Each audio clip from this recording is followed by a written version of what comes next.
Game number 26 for the Hyannis Harborhawks comes at Guff Fuller Field at 6 o'clock against the Falmouth Commodores right here on the Hyannis Harborhawks Digital Network.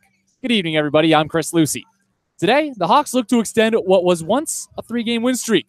Hyannis has been able to win 15 ball games this summer, but their record still stands at 14-8-2 and 30 points as they take on the Falmouth Commodores, who come in at 12-13-1 because of a contested game in win number 13. So here's how it all went down. Win number 13 came under protest by the opposing Wareham Gatemen and was wiped out on an appeal by Don Sneddon. The league made the official decision this morning on the point streak software that they use to keep track of all the statistics here on the Cape League. And Don Sneddon came out of the dugout in the top of the 7th inning with 1 down in what was eventually a loss for the Gatemen out at McKeon Park after he was trying to replace his pitcher in the lineup with Paven Parks, the designated hitter. So Paven Parks had been taken out of the designated hitter role and put on the mound earlier in that game because Sneddon needed him to get the Wareham Gatemen out of a jam against Hyannis. And after that little situation, Sneddon made the argument that you could put the designated hitter back in the pitcher spot after removing him from that designated hitter spot. And the home plate umpire ruled that such a switch would be illegal. And from there, Don Sneddon launched a protest and played the rest of the game under protest. Upon review, the Cape League sided with Sneddon, and that game, per league rules, will have to be replayed on July the 18th at noon from 1 man out in the top of the 7th at McKeon Park. Of course, you can catch that one here on the Hyannis Harborhawks Digital Network. And right after, we'll have another broadcast coming at 6 o'clock right here from Falmouth. And that was a lot, but it's out of the way now, and we can get back to game number 26, unofficially game number 26, between the Harborhawks and the Commodores. You're listening to pregame coverage here on the Hyannis Harborhawks Digital Network. I'm Chris Lucy, anchoring it between now and a 6 o'clock first pitch. But we have a loaded show, highlights from yesterday's win, player interviews conducted by Danny Terzer, and a preview of the Falmouth Commodores with first-half play-by-play man Lyle Goldstein. And speaking of last night's win, this is a highlight reel Hawks fans have been dying to hear all season long. Hyannis came into Game 4 of the Patriot Cup Series against Katuitt down 2-1, but a solid outing from Nick McDonald and an explosion of offense later, it was all tied up. Let's relive a great night at McKeon Park, courtesy of the Hyannis Harborhawks on SoundCloud.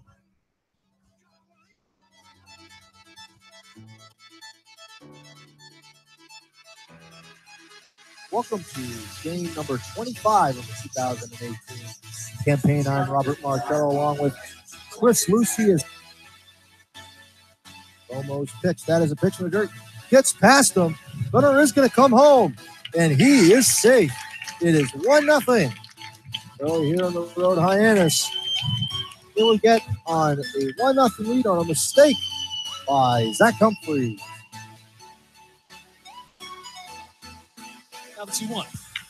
Hacked on and crushed high in the air out towards right field. Trevor Hopper going back, looking up, leaps, and he robs the home run, it looks like, but he couldn't hold it down. It bounces off of his glove and gets out of McKeon Park for a 2-run, game-tying home run for Thomas Dillard with nobody down here at the top of the 6th inning. 1-2. Hacked on and right up the middle, through for a base hit. Cal Wilkie coming in to score easily. Tommy Chu getting the hold sign from Gassman at third as Davis Wenzel makes a big turnaround first base. No one covering that first base bag, though. And this tie broken. An RBI single from Davis Wenzel, his second hit of the day, puts Hyannis out front 3-2. Still nobody down in the bottom of the 7th. Walsh to the set. The 2-2. Hacked on, and that one grounded past the diving second baseman playing over at short in Wood, and that one goes into the outfield. Tommy Chu in to score, and Hyannis takes a 2-run lead here in the bottom of the 7th inning off of another RBI single, this one from Matt Barefoot. This game in relief of Joe Walsh. The pitch, hacked on and crushed out to left field. That one dunks in front of the left fielder Robertson, coming around to score Davis Wenzel. The throw's in time, the slide, the tag not applied. Davis Wenzel slides in safe, and it is a 5-2 Harborhawks edge off the RBI single from Pedro Pages, breaking a 1-for-16 slump. And what a way to do it putting his ball club out front 3 runs with 2 outs and 2 strikes on him here in the bottom of the 7th inning. The payoff pitch, runner goes. Hacked on and missed, strike 3. Zach Bierman comes down the first base line after the drop from Wilkie. He throws down the first base line. And the Patriot Cup Series is tied at 2 games apiece. 5-2 your final score here from Hyannis. A huge win for the Harbor Hawks down at McKeon Park. Props to the Hyannis Harbor Hawks on SoundCloud for the audio right there. What a game it was. Again, the final score, 5-2. The Harbor Hawks out front of the Kettleers. The Barnstable Patriot Cup Series knotted at 2 games apiece with only 2 games remaining. The Hawks' most contentious rivalry is coming down to the wire, and for that matter, one of the most contentious rivalries on the Cape is coming down to the wire. You can catch every single pitch of it right here on the Hyannis Harbor Hawks Digital Network. The next matchup between Hyannis and Cotuit comes on Saturday at 6. But let's not get ahead of ourselves here. We still have about 15 minutes before first pitch of tonight's matchup between Hyannis and Falmouth.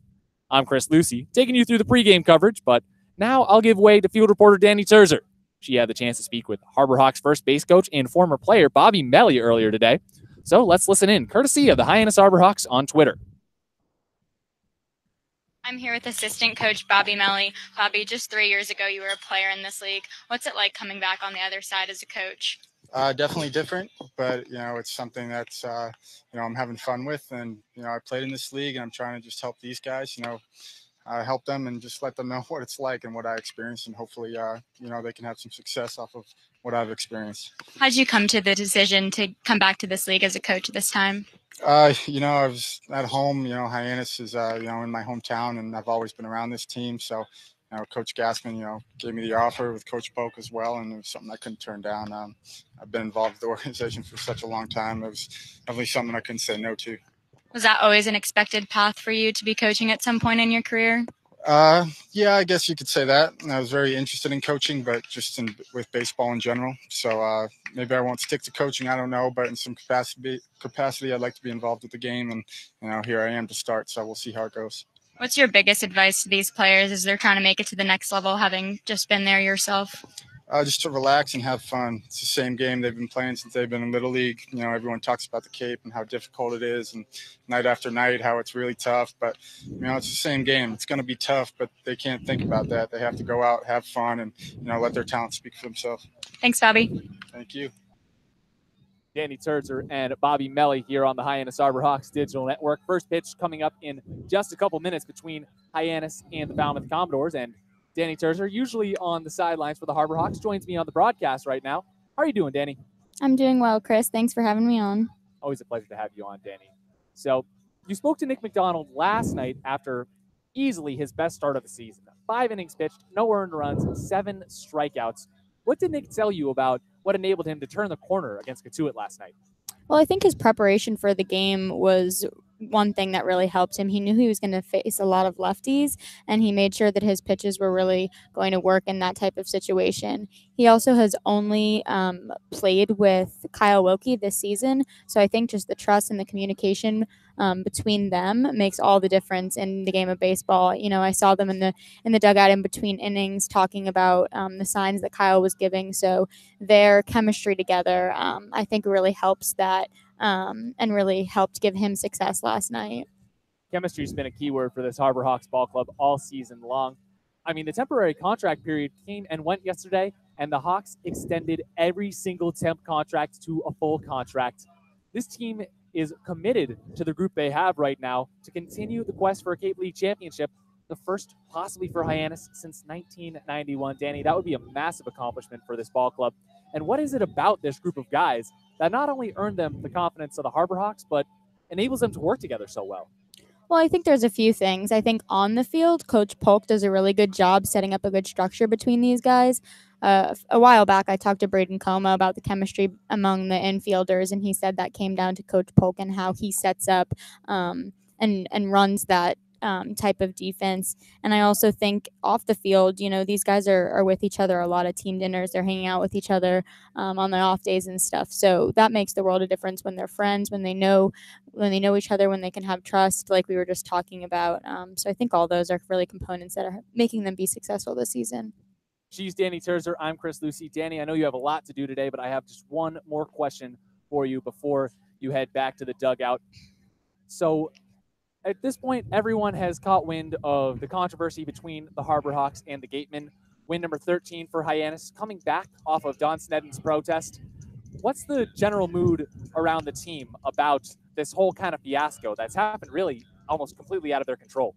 Well, I think the players and the coaches both are a little frustrated with this outcome. You know, they played through that protest and won the game, and they want that win to keep building on the success they've been having, and having that be taken away and having to redo that is a little frustrating for them all.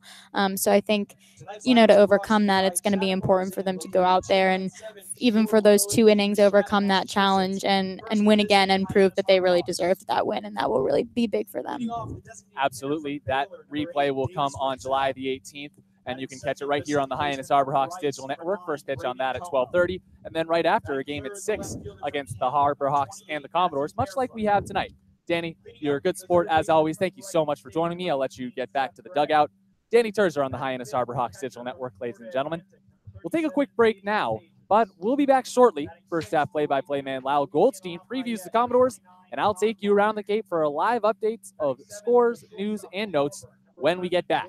Hyannis and Falmouth getting underway at 6 p.m. here on the Hyannis Harbor Hawks Digital Network. Do not go anywhere. We'll be right back.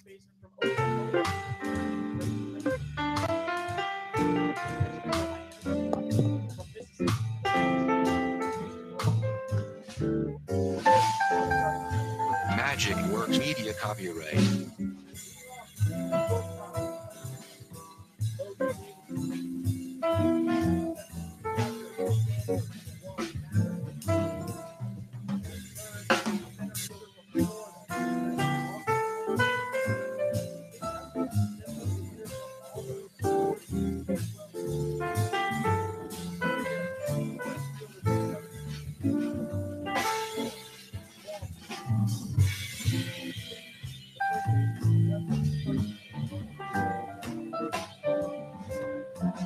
Magic Works Media copyright.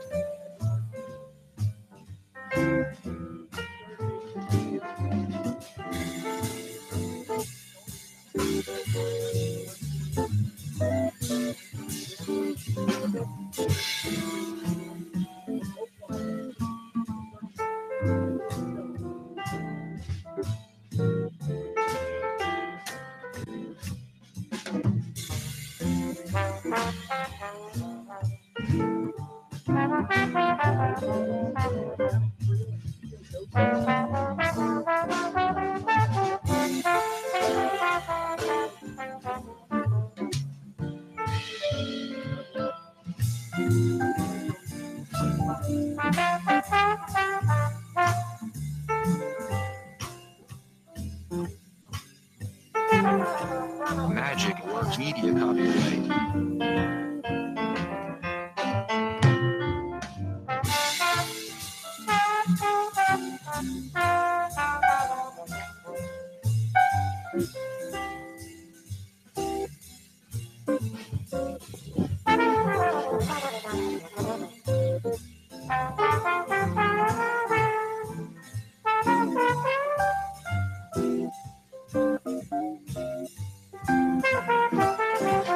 Magic Works Media copyright.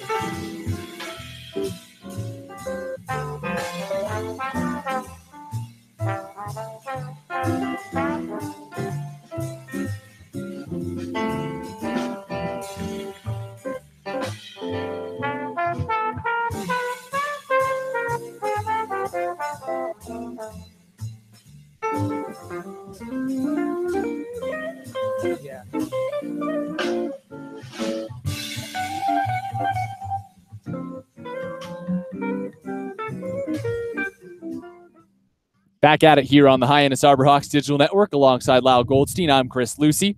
Lyle's our first half play-by-play man. I'm bringing you through pregame coverage before game number 26 of the Cape League season between Hyannis and the Falmouth Commodores. So, Lyle, we'll just get right to it. First pitch is less than 10 minutes away right now. Mitchell Stone takes the mound for the Falmouth Commodores today. What can Harbor Hawk fans expect from him? Honestly, to be honest, I think it's tough to know what to expect out of Stone because he's been so up and down throughout the course of the year. I mean, you look at his start against the Harwich Mariners back on the 21st of June, went 6 innings, gave up 2 earned runs, striking out 5 and walking 2, but then just in his last start on July the 7th, which was 5 days ago, 3 1/3 innings, 5 walks, and 2 earned runs. So he got yanked out of that start pretty early. So it's really a question of which Mitchell Stone you're going to get. And if you're Hyannis, I think you have to be patient, make him pitch to you, make sure you get your pitch and capitalize on it when you do. And if you have Stone setting the tone from the mound for the Commodores today, you absolutely have Kyle Stowers setting the tone at the plate. He has been the most lethal bat for this Falmouth lineup so far this year. I mean, you cover him in the Pac-12 with your work with the Arizona State baseball team. You've obviously seen Stowers around a good deal. What is it about him that makes him such a tough out? I think it's just his ability to swing the bat. I mean, I think you just put it plain and simple. He's hitting .412 in his last 10 games, so he's absolutely on fire. And on the season, .333 average, 3 homers, 10 RBIs. He's leading the Commodores in hitting, like you said, and not in the lineup tonight. So I think Hyannis catching a little bit of a break, although, of course, wouldn't be surprising to see him pinch hit. He's Lyle Goldstein, first half play-by-play man. Hyannis about to get underway here from Falmouth against the Commodores. Lyle, I'll let you hop off and get the rest of your prep done. Thank you so much for joining me. And now a quick trip around the league before I pass this off to tonight's play-by-play men in Lyle Goldstein and Robert Marcello. Over at Lowell Park in Katuitt, the Wareham Gatemen lead 2-0 after putting up a run in both the top of the second and third innings on the Kettleers. That's an important game for the Harbor Hawks to keep an eye on, as the Wareham Gatemen, because of the relinquished win from Don Sneddon earlier this year. That game, of course, between Hyannis and Wareham coming under protest. Don Sneddon winning that protest. The Harbor Hawks will have to play them again, and they lose the 2 points that knotted them with 32 at first place in the Western Division. So Hyannis at 30 points right now, 14-8-2 after being 15-8-2 before the whole rule set in earlier this morning. Elsewhere in the league, it's a rain makeup game, so not a lot of other games going on. Bourne and Chatham have yet to get underway from Veterans Field. That game starting at 7. Brian Hoeing on the mound for Bourne, and Austin Bergner taking the hill for the Anglers. And that's all for our pregame show right now. I'll be around a little bit, though. You can catch me in the top of the 4th inning of the play-by-play broadcast, where I'll take you around the league again to give you updates on those 2 games I mentioned earlier. And then you can catch me, of course, to break things down on the post-game show just after the play-by-play broadcast ends. And then, of course, catch me on Hawk Talk, YouTube post-game show after everything's all said and done. And we not only take a look at today, but we take a look at tomorrow as well. That game is coming out in Bourne, but we'll cross that bridge, literally the Sagamore Bridge, when we come to it. For now, I'm Chris Lucy. Thank you so much for joining us. Lyle Goldstein and Robert Marcello coming at you with play-by-play of Hyannis versus Falmouth in less than 10 minutes here on the Hyannis Harbor Hawks Digital Network.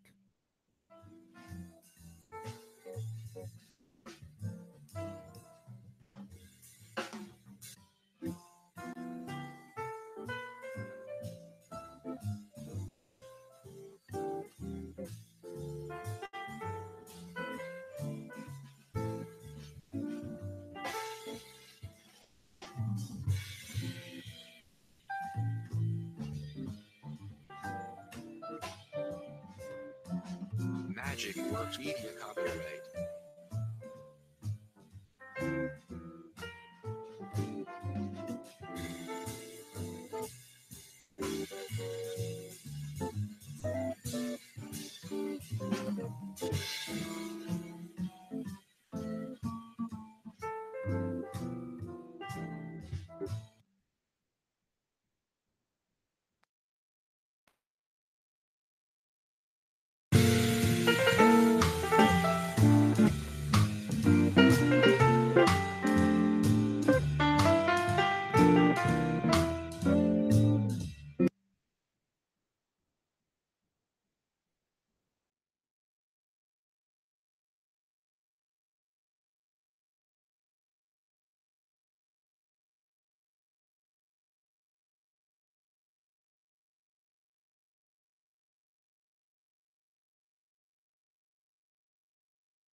After knocking off Cotuit last night, the Hyannis Harbor Hawks travel out west to Gup Fuller Field, ready to take on the Falmouth Commodores. Hyannis now sits 2 points behind the Wareham Gatemen in the Western Division and could use a big win here tonight on the road. Harbor Hawks baseball starts right now. Hi, everybody. I'm Lyle Goldstein, joined alongside Robert Marcello on the Hyannis Harbor Hawks Digital Network.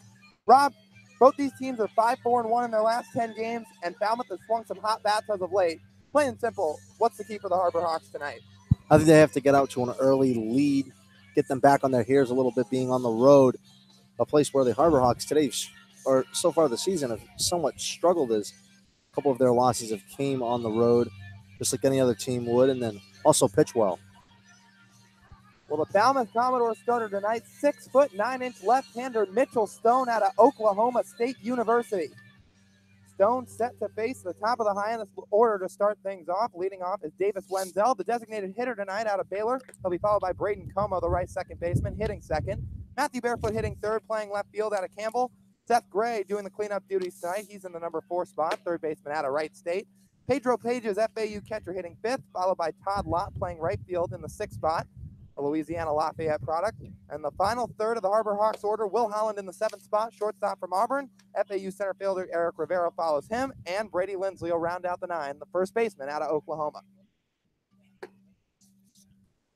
Well, Falmouth throws down, and we're all but ready to get things started here at Gup Fuller Field. First time the Harbor Hawks will officially play out at Arnie Allen Diamond this season. They were ready to make their way out west for the second game of the summer before it got rained out. As Wenzel steps into the right-handed side of the batter's box. And play is now called as Wenzel's ready to go.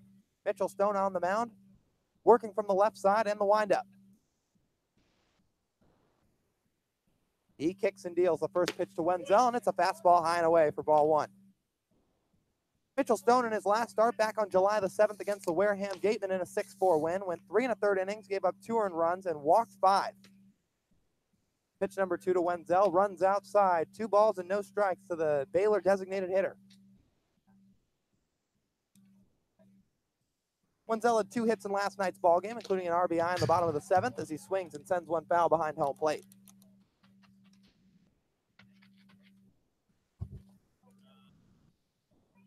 So Davis Wenzel comes into the day 21 for 82, sporting a .256 average, along with 2 home runs. Both of those home runs coming in the last week.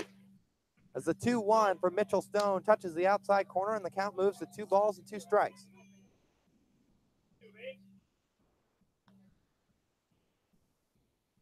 Mitchell gets the sign from his catcher. Now the 2-2 to Wenzel. Breaking ball swung on and missed for strike 3 as Davis Wenzel punches out for out number 1.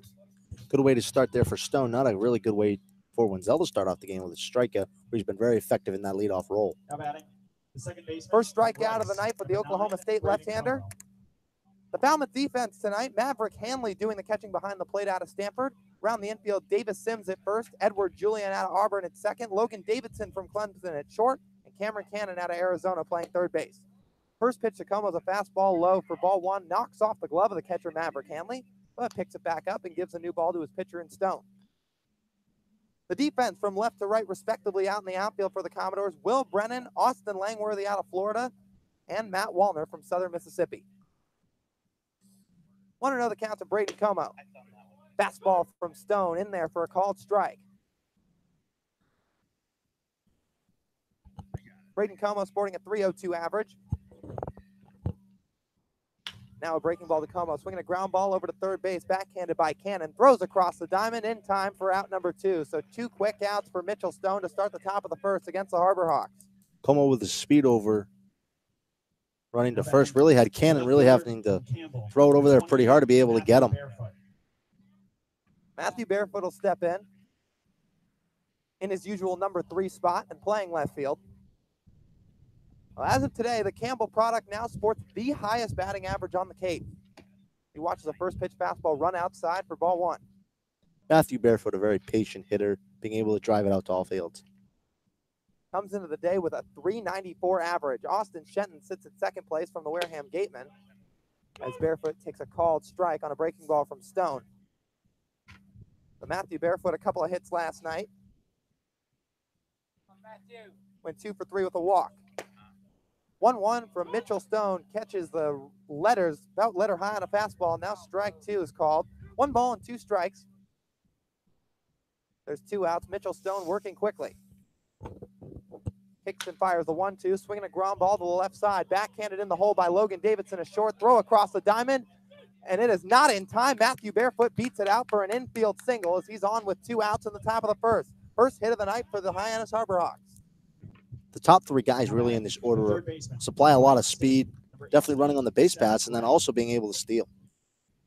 We've seen Matthew Barefoot beat out his fair share of infield ground balls this season. We know he's got some speed as he swiped 30 bags out of Campbell in 2018. He busted his way down the line. Logan Davidson, one of the better defensive shortstops in all of America, moved to his right, made a nice backhanded stop, but the throw not in time. As Seth Gray, the number 4 hitter, swings and misses through some off speed on the first pitch from Stone, and he's behind 0-1. Seth Gray was out of the lineup last night, but comes into today's ball game hitting .313. A lefty-lefty matchup as the southpaw and Mitchell Stone goes from the set. Checks on Matthew Barefoot at first. Comes home to Seth Gray with a breaking ball, misses outside.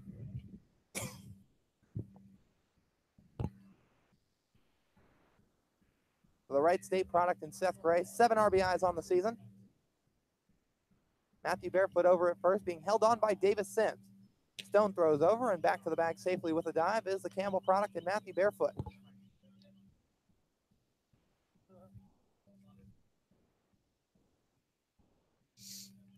Seth Gray hitting .267 with runners on base this season. And now the next pitch from Stone catches the outside corner, and the count's now 1-2. 6 p.m. start time here at Gov Fuller Field. A slight wind on a beautiful sunny day. A couple of scattered clouds throughout the sky. Mitchell Stone steps off the mound, and the lefty throws over, but back safely is Barefoot again. Barefoot with a short 2-out lead over at first. Seth Gray wiggles his bat just above home plate. Now the delivery. Runner takes off. The throw down to second from Maverick Hanley is in time to nab Matthew Barefoot for out number 3. So a 2-6 caught stealing to end the top of the first. Seth Gray will get a new at bat when we come back for the top of the second inning. But first, Falmouth Commodores get their first ups of the night. When we come back, it'll be Logan Davidson, Maverick Hanley, and Austin Langworthy when we return on the Hyannis Harborhawks Digital Network 0-0 ball game here at Gov Fuller Field.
Commodores set to go in the bottom half of the first inning, set to face Harbor Hawks starter Houston Roth, the right-hander out of Ole Miss.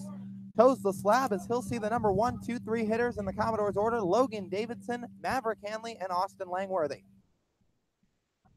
Davidson steps into the left-handed side of the box. The righty and Roth set to go, gets his sign. The first pitch is up high for ball 1. Davidson hitting .202 on the summer. Product out of Clemson. The next pitch from Roth, swinging a foul, up and out of play, behind home plate.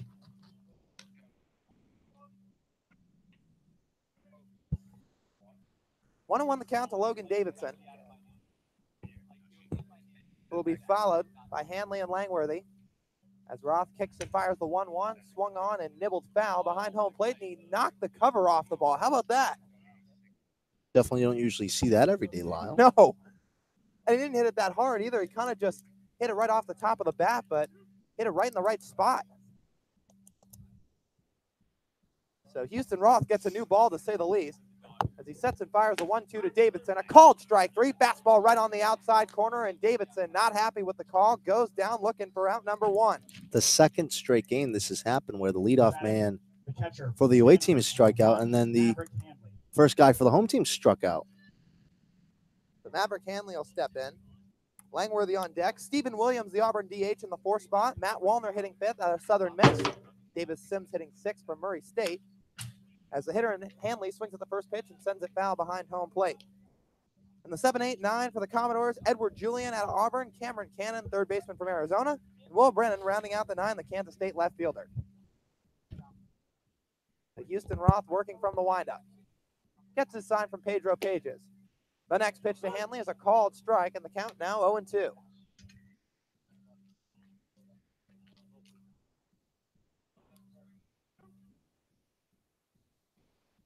Hanley comes into the day with a .226 average. Now the pitch from Roth, a weak swing and a miss for strike 3. Chased the breaking ball off the plate, and there's 2 down here for the Commodores in the bottom of the first. 2 quick strikeouts for Houston Roth. Roth really bringing his control really up early, as he's been able to really control the ball, find the pitches, be able to get swing and misses. So Roth's got a looking strikeout and a swinging strikeout.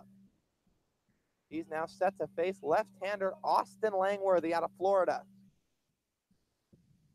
who was just added to this roster a couple of weeks ago. Harbor Hawks didn't see him the last game they faced off, as Langworthy takes a strike right at the top of the zone. Didn't look too happy with the calls. He looks back to the dugout, utters a few words to the home plate umpire. But Austin Langworthy, coming off a dominant year out at Florida, he watched the fastball run outside. 1-1 the count. Langworthy of Florida. 2017 campaign, we should say. He's a pitcher as well, 3.71 ERA. Swings and sends one foul, up and out of play on a pop-up down the left side. Second-team freshman All-American in 2017. How about this? He hit a walk-off home run back in the regionals. Houston Roth's ready. 1-2 pitch to Langworthy. Outside. Count moves to 2-2.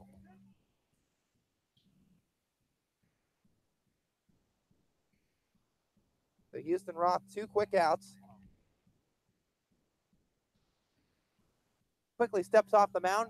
Quickly the Harbor Hawks defense. Seth Gray at third. Will Holland at short. Como at second. Brady Lindsley at first. As Roth ready. 2-2 pitch. Swinging a line drive right to Brady Lindsley at first. Takes a step to his right and makes the grab for out number 3. So a quick 1-2-3 inning in the bottom of the first as Houston Roth strikes out 2 and gets a line out. Harbor Hawks coming up in the bottom of the second. Due up will be Seth Gray getting a new life, followed by Pedro Pages and Todd Lott when we return on the Hyannis Harbor Hawks Digital Network.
We're back here for the top half of the second inning. Second inning of work for Mitchell Stone, the Oklahoma State left-hander, as he's set to face the 4, 5, 6 of the Harbor Hawk order.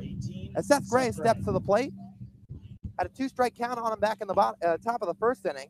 Matthew Barefoot was thrown out at second on a 2-6 caught stealing. Gray gets a new life. Takes a first pitch, breaking ball for strike one. It's pretty much like a second at bat when you really think about it. But it only counts as one.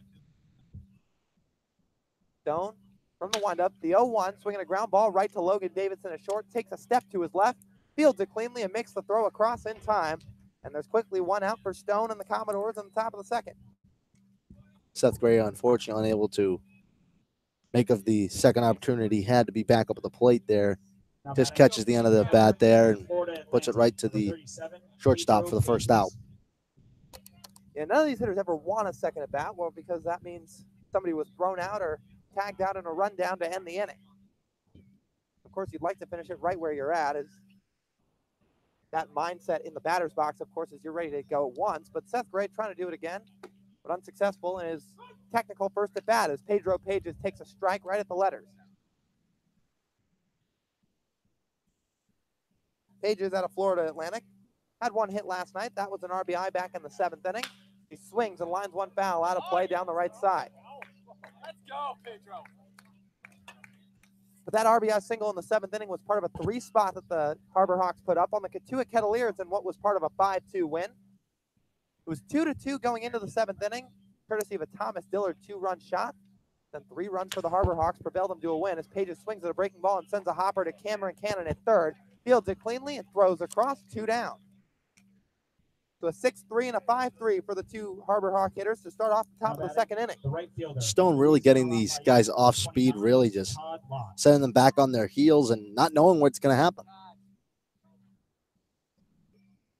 So far today, 1 hit allowed, but has faced the minimum in 5. As Todd Lott steps in, the right-handed hitter out of Louisiana Lafayette. 2 down, still a 0-0 ball game. Top of the second inning. First pitch to Todd Lott, taken upstairs for ball 1.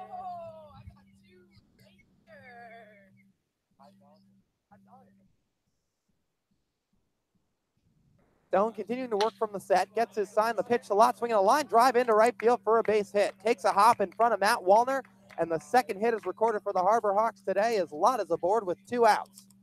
Tall out there being able to take that pitch to the opposite field, kind of shaping his body kind of head over to right field there. Good piece by Todd Lott.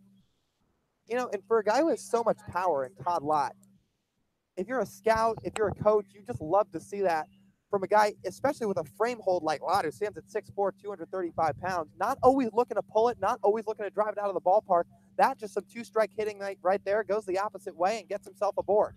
Will Holland takes a first pitch breaking ball for strike 1. So good plate approach by Todd Lott, to say the least. Will Holland steps into the box, the Auburn shortstop. Takes the 0-1 and swings and grounds it right back up the middle, past the diving backhand of Edward Julian into center field. Todd Lott cruising into third. Holland takes a hard turnaround first, retreats his way back to the bag, and now Hyannis is in business with 2 outs. Runners on the corners, first and third, bringing up Eric Rivera. Holland keeping his body square, being able to shoot a ball right back up the middle there, and with Lott's speed being able to all the way get away to third.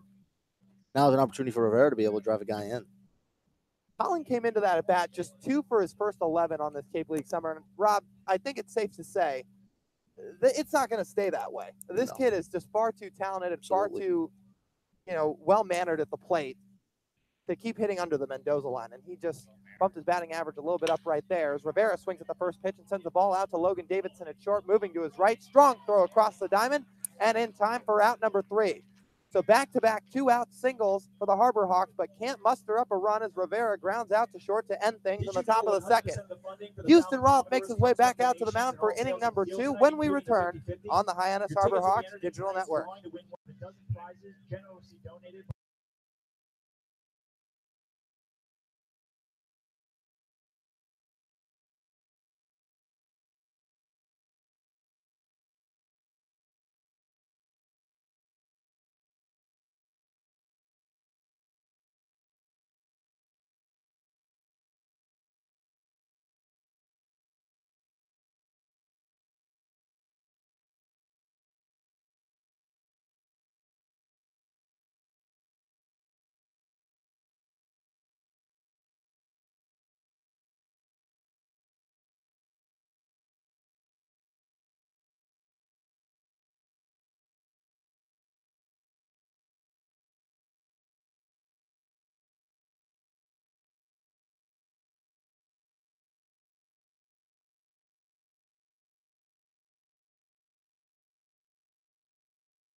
Auburn designated hitter Stephen Williams stepping to the plate.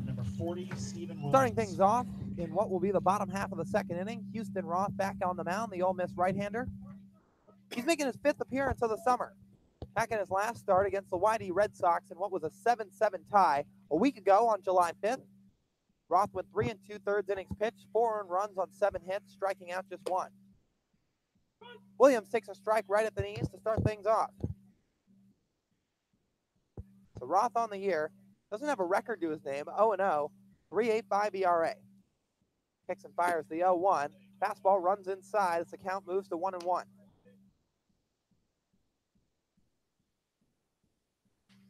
Stephen Williams comes into the day hitting .321, 18 for 56.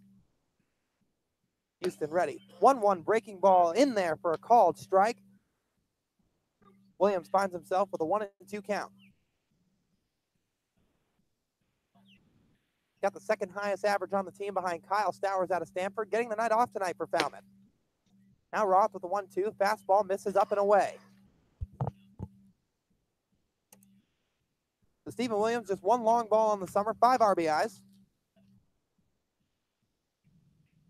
3 Auburn players in the game today between him, Edward Julian, as well as Will Holland out at short for the Harbor Hawks. A 2-2 from Houston Roth, up and away again. First full count of the night for the Ole Miss right-hander. Stephen Williams looking to get the Commodores on the board in the hit category. They went down 1-2-3 in the bottom of the first.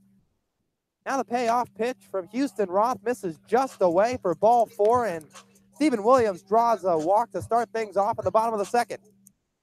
Roth there early was looking like that he was going to be the same way in the first, kind of get rid of that first guy early. Fell behind him 0-2, and then just threw a couple of waste pitches and got him a little in trouble as he walks the first guy. Just the 5th walk of the season for Houston Roth. Came into the day throwing 16 1/3 innings. Now the number 5 hitter in Matt Wallner takes a called strike. The Southern Mississippi left-handed hitter down 0-1. Quickly, the outfield defense for the Harbor Hawks didn't quite get to it in the first, but Matthew Barefoot in left, Eric Rivera in center, and Todd Lott out in right. Houston from the set. The 0-1 pitch, swinging a pop-up foul, out of play down the third base side.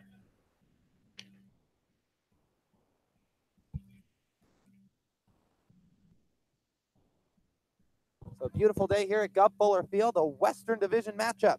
Falmouth sitting 5 points behind the Hyannis Harbor Hawks, would have been 7 had the protest from Wareham not gotten approved.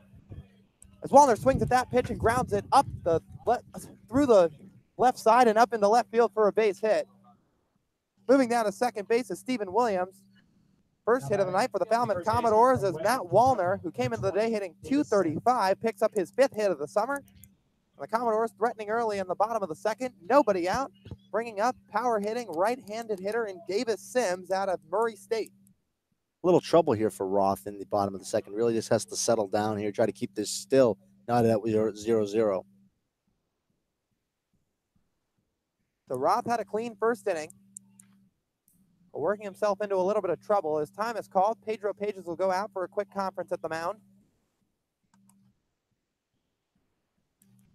Houston Roth's best start of the year came against the Brewster Whitecaps. That was back on June the 27th. 4 2/3 innings pitched, no earned runs. 3 hits, 3 strikeouts. We'll see how Roth responds here. Usually the first inning's no problem for him. But in his last start against YD, the later innings kind of bit him up a little bit. As Davis Sims swings at the first pitch and pops one foul just behind home plate and out of play.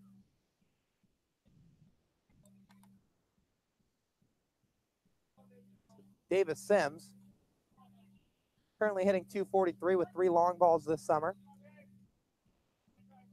Had an absolute monster year at Murray State. At 29 doubles, that was second in the country behind just Bryson Stott playing for Team USA this summer. Now the pitch from Roth, off speed, misses low. 1 ball and 1 strike to count. Well, Davis Sims just finishing up his 2018 campaign at Murray State, but is actually set to transfer. He'll be moving out to Western Kentucky this fall. Spending a summer out on the Cape as he swings at a breaking ball and lines it foul and out of play down the right side. 1 ball and 2 strikes the count. 0-0, your score in the bottom of the second inning. Falmouth has 2 runners on. Got their first hit of the day on a Matt Wallner single through the left side. Davis Sims looking to capitalize. The 1-2 pitch from Houston Roth swung on and line foul behind home plate. Houston Roth will get a new ball. Makes his way back up to the mound, working from the right side.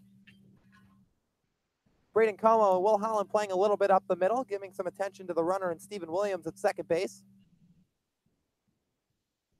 Seth Gray hugging the line at third. Roth from the set. The 1-2 pitch, swinging a fly ball into fairly deep right field. Todd Lott takes a couple of steps back on it. Now settles under it, makes the catch. Tagging up to third is Williams. The throw in from Lott is not in time and up the line. So a productive out for the former Murray State product in Davis Sims, as Williams tags to third, and the Commodores have runners on the corners with 1 out. That was a good throw over there by Lott, almost being able to get him. Nice job by Seth Gray, making sure he caught that ball. It didn't go on a hop or take a bad bounce. 1 down, bringing up Edward Julian, another Auburn product. He'll be playing second base tonight. Julian added late in the summer. Harbor Hawks saw him in the second game that these two have faced off. His time is quickly called. Left-handed hitter and Julian steps out. Season series so far, 1-1 tie between the Falmouth Commodores and the Harbor Hawks. Commodores took the game opening night 10-4 on June 12th. And Hyannis got one back also at McKeon Park as a first pitch off speed to Julian, taken right on the outside corner for strike 1. Maybe Pedro Pages stealing a strike a little bit there. Julian not looking too happy with the call. Still 1 out here in the bottom of the second. Roth steps off and throws over to first, but back safely with a dive is the runner in Matt Wallner.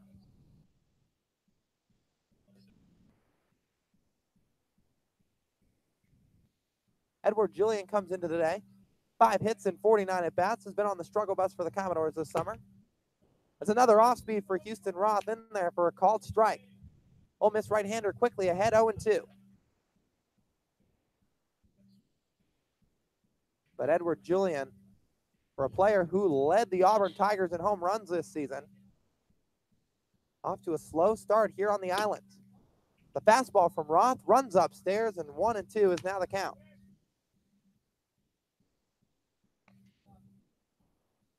Julian was drafted in the 37th round by the Phillies out of high school. That was back in the 2017 MLB draft. Runners on the corners get their lead. 1-2 pitch, fastball high. Count moves to even, 2-2.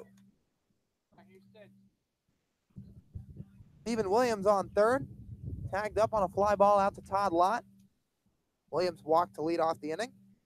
Followed by a Matt Wallner single. He stands at first, being held on by Brady Lindsley.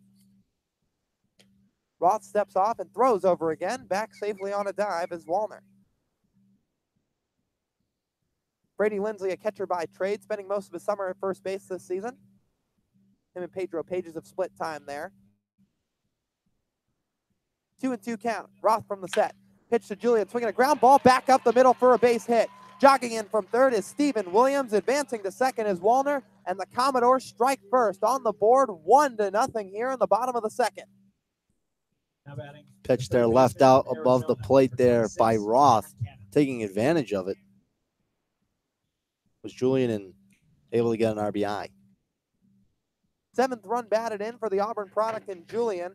6th hit of the summer as he's now on at first, bringing up Cameron Cannon. So Roth allows his first run of the day. Still looking to minimize damage here in the bottom of the second. First pitch fastballs upstairs to Cannon. Pedro Pages will jog out to the mound for a quick conference again with Roth. The Wildcat and Cameron Cannon. He'll come into the day hitting just .222. Got 20 hits, but 90 at-bats. He's been just about an everyday starter for the Commodores. Cannon in the season at Arizona put up a .321 average. 69 hits, 21 doubles, 50 runs batted in. Swings at the next pitch and pops it foul, well out of play behind home plate. And the count will run even. Ball and a strike to the Arizona product.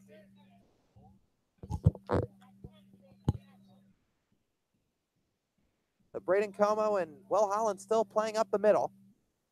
Brady Lindsley now behind the runner at first base. That's Edward Julian, with no chance for advancement with a guy on second. A weak wave and a miss from the hitter in Cannon. Breaking ball from Houston Roth moves the count to 1-2. Cannon unsure about swinging or just holding back or not, and decided to swing. Cannon looks to pick up his 17th RBI of the summer. One runner in scoring position, 2 on total. 1-2 count. Pitch from Roth, swinging a high pop up into shallow center field. Going back on it is Will Holland, calling everybody off. Camps under it and squeezes it for the second out. So Houston Roth gets a big out there. No advancement from any of the runners. And the number 9 hitter in Will Brennan steps to the plate.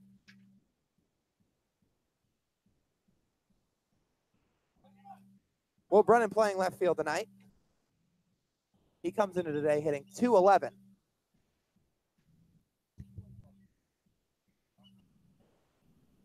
Sporting the purple batting gloves, colors of his Kansas State Wildcats. Arms slightly extended as he watches a fastball low for ball 1.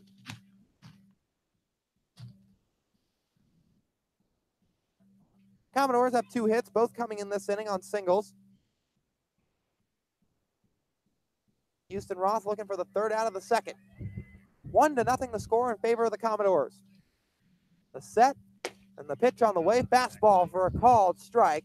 1 ball and 1 strike. The count to Will Brennan.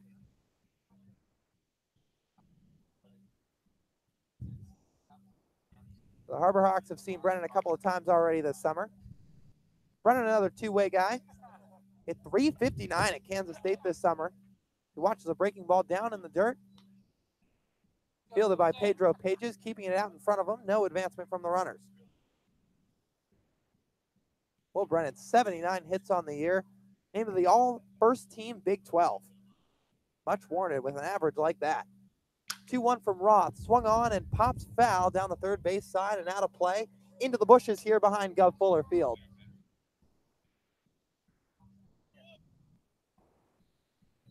The Houston Roth finds himself in a 2-strike count. 2s across the board. 2 strikes, 2 outs, 2 balls, 2 runners on. Bottom of the second inning. Roth from the set. 2-2 on the way. Swung on and grounded right to Seth Gray at third. Steps right on the bag as it takes him right there for the force out, and that'll be out number 3. Commodores plate 1 on an RBI single from the bat of Edward Julian, his 7th of the summer, but couldn't garner anything further. Falmouth up 1 through 2 innings of play, and we'll be back right after this for the Harbor Hawks third on the Hyannis Harbor Hawks Digital Network. With the owner of a Honda with Massachusetts plates, 7RG 335.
(9-1-2) due up for the Harbor Hawks in the top of the third is Oklahoma product Brady Lindsley strutting to the plate.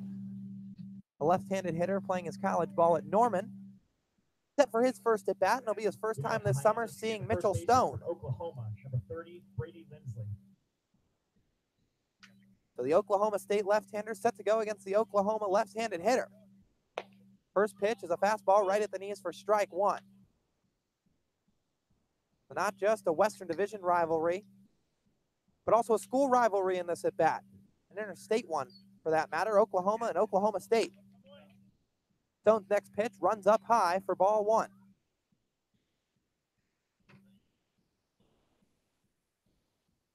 Lindsley comes into the day hitting 181, 8 for his first 44. Watches a breaking ball catch the letters for strike two right at the top of the zone. Mitchell Stone looking for his second strikeout of the night. Kicks and deals the 1-2 pitch just outside for ball two. Lindsley hit 262 in 2018 out at Oklahoma, 26 RBIs. The set and the 2-2 from Stone swung on and fouled down the left field line, hooking out of play.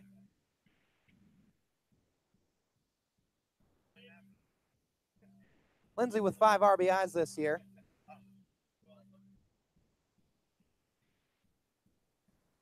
Stone the set.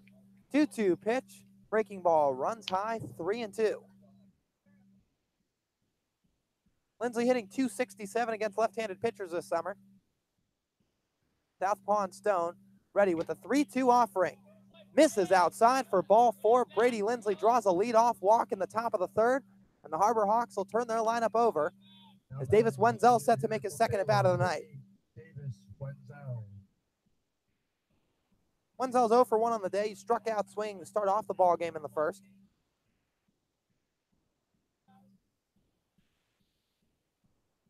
He has swung a hot bat as of late, to say the least.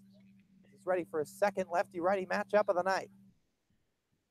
Mitchell Stone staring down Lindsley at first. Now comes home from the set. Off speed, catches the corner for strike one.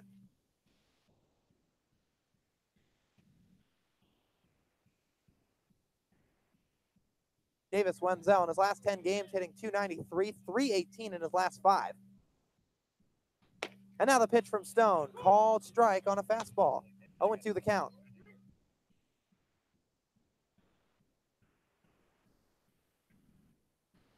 Wenzel with a 2-hit night last night, including an RBI single in the 7th. Currently an 0-2 count.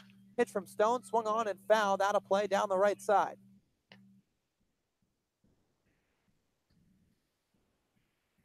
Logan Davidson shifted a little over to his left, playing up the middle.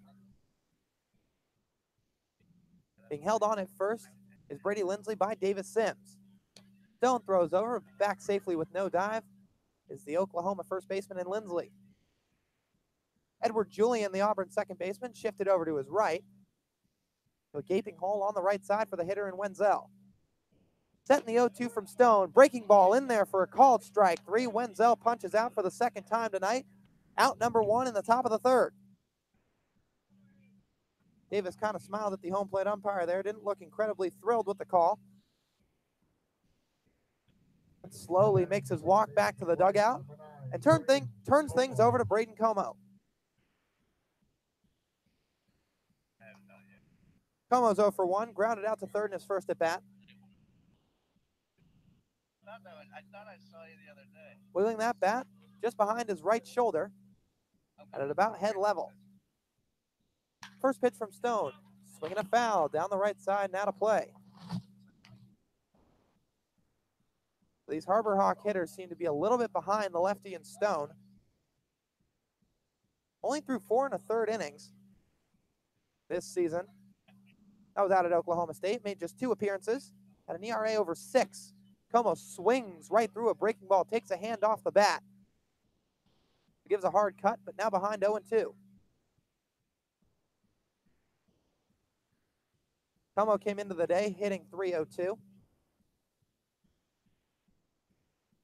Lindsley gets a short lead at first. 1-0 the score on the top of the third with 1 out.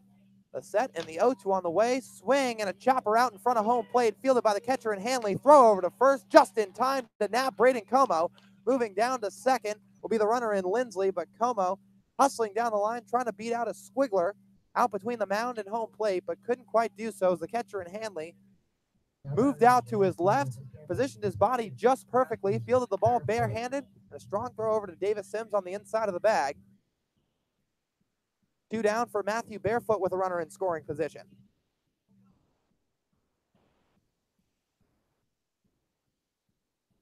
Stone's allowed 2 hits. As his first pitch to Barefoot is a breaking ball low and outside. But Matthew Barefoot, with that single back in the first inning, moves his average above 400 this summer. He's hitting 403, highest average on the Cape. Picked up his 29th hit back in the first inning. Pitch from Mitchell Stone in the dirt for ball 2, chested up by the catcher in Hanley.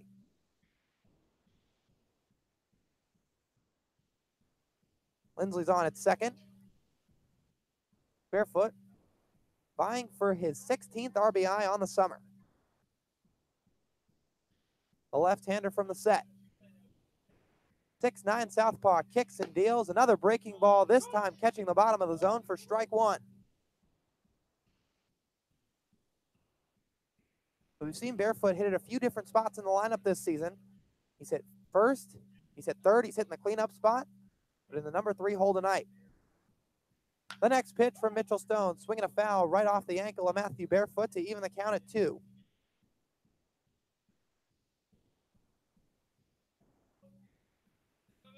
So Barefoot, in his season out at Campbell, hit .364. What's interesting about him is he also threw 13 innings. ERA over 6, but he's got a fastball that runs in the mid-90s, and from the left side as well. Left-hander and Stone from the set, checks on Lindsley, fires home a breaking ball, misses outside. Count now full, 3-2, 2 outs. 1-0 the score in favor of the Commodores in the top of the third.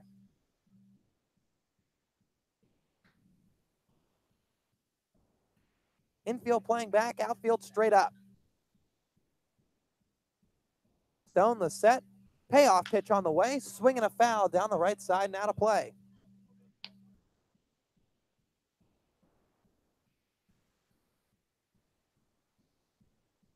So Matthew Barefoot received a lot of attention from several different schools coming out of high school, but he said he wanted to hit. Ended up at Campbell. It seems to have worked out okay with that .364 average, as well as a freshman All-American honoree in 2017. Now the 3-2, fastball high and away for ball 4, 2-out walk drawn by Matthew Barefoot, reaches for the second time tonight, bringing up Wright State third baseman Seth Gray. Seth Gray hasn't played in a couple of days, making his first start. First start, we should say, since at least 3 days ago.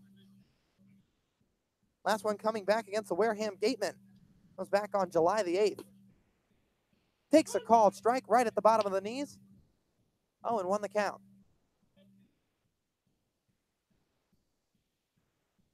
Two runners on, 2 outs. Lindsley at second, Matthew Barefoot at first. Left-hander deals in Stone, fastball down low. 1-1 the count.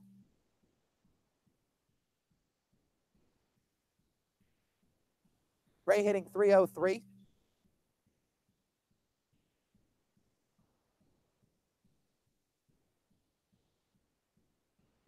Getting the sign is Stone, fires home a breaking ball in there for a called strike. 1 ball and 2 strikes, the count to Gray.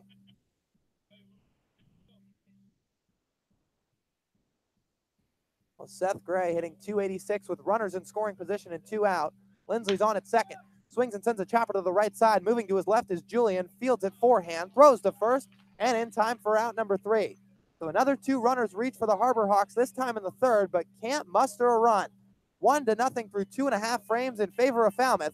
We'll be back for the bottom of the third right after this on the Hyannis Harbor Hawks Digital Network.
Commodores, top of the lineup, set to go in the bottom half of the third inning. They'll see Houston Roth for the second time around as Logan Davidson makes his way into the left-handed side of the box. Houston Roth out for inning number 3. So far surrendered 1 run on 2 hits. That run coming on an RBI single from Edward Julian in the bottom of the second.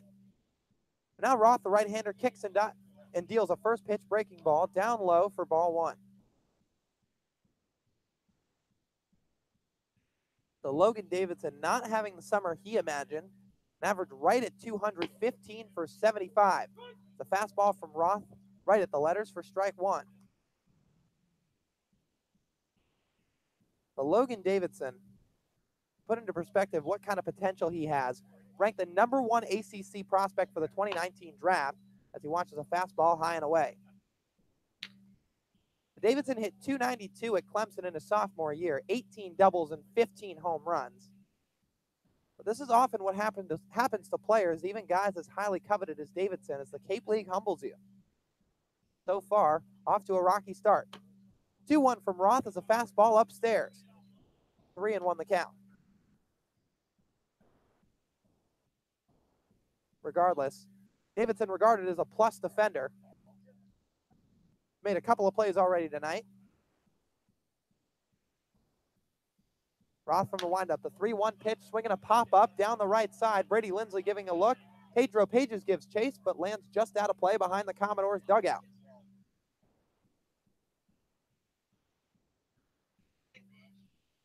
Still a full count to the hitter in Davidson. Houston Roth sitting with a fastball between 88 and 90 miles an hour tonight.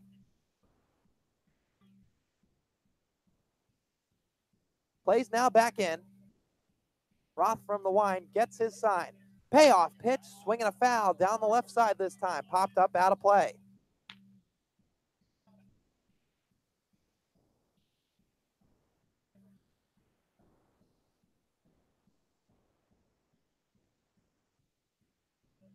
Slight wind here at Gov Fuller Field. As the 3-2 again to Logan Davidson is popped foul out of play on the left side. The Davidsons fought off 3 straight full count pitches.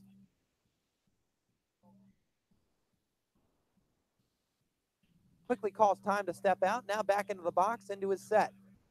Wiggling that bat in front of his head. 3-2 from Houston Roth, misses just upstairs for ball 4, and Logan Davidson's aboard to start the bottom of the third with a leadoff walk. His first time reaching base tonight. Now Maverick Hanley steps into the box. Hanley struck out in his lone at bat. That was swinging.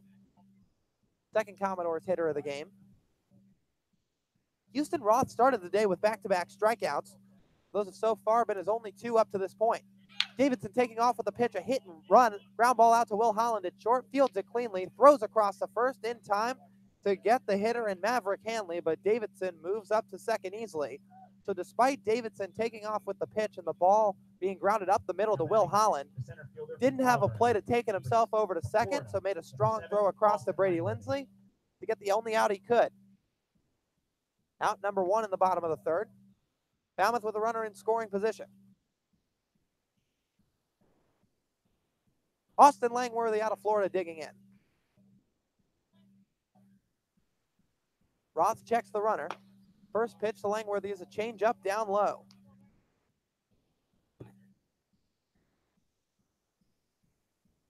Well, Langworthy hitting just 179 up to this point in the season.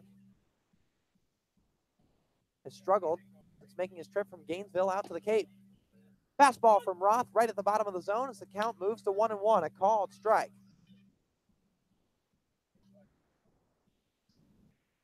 So Langworthy, a two-way guy.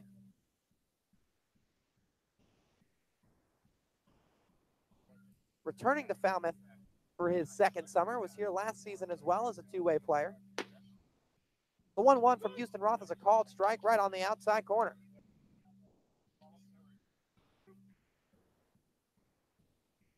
Langworthy was drafted in the 31st round out of high school by the Reds. Then was named a second-team freshman All-American after his freshman season. Just finished up his sophomore year in Gainesville. Roth ready with the 1-2. Fastball downstairs. Pages trying to steal a strike, but couldn't quite do so. So the count moves to 2-2. Will Holland playing way up the middle to his left, giving some attention to Logan Davidson. Rest of the infield playing straight up. 2-2 with one out. Pitch from Roth. Swing and a miss for strike 3 through an off-speed pitch. Austin Langworthy punches out for the first time tonight, retired for the second. And there's 2 outs for the Commodores in the bottom of the third. So after a leadoff walk, Houston Roth records back-to-back outs on a ground out and a strikeout. Cleanup hitter and Stephen Williams digging in. Third punch out of the night for the Ole Miss right-hander.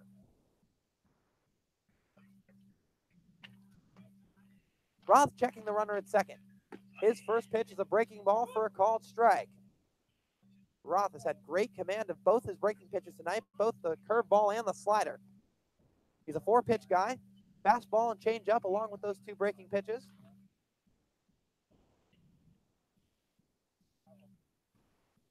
He checks the runner and Davidson again and comes to the set. Pitch to Stephen Williams, down low. 1 ball and 1 strike to the Auburn designated hitter.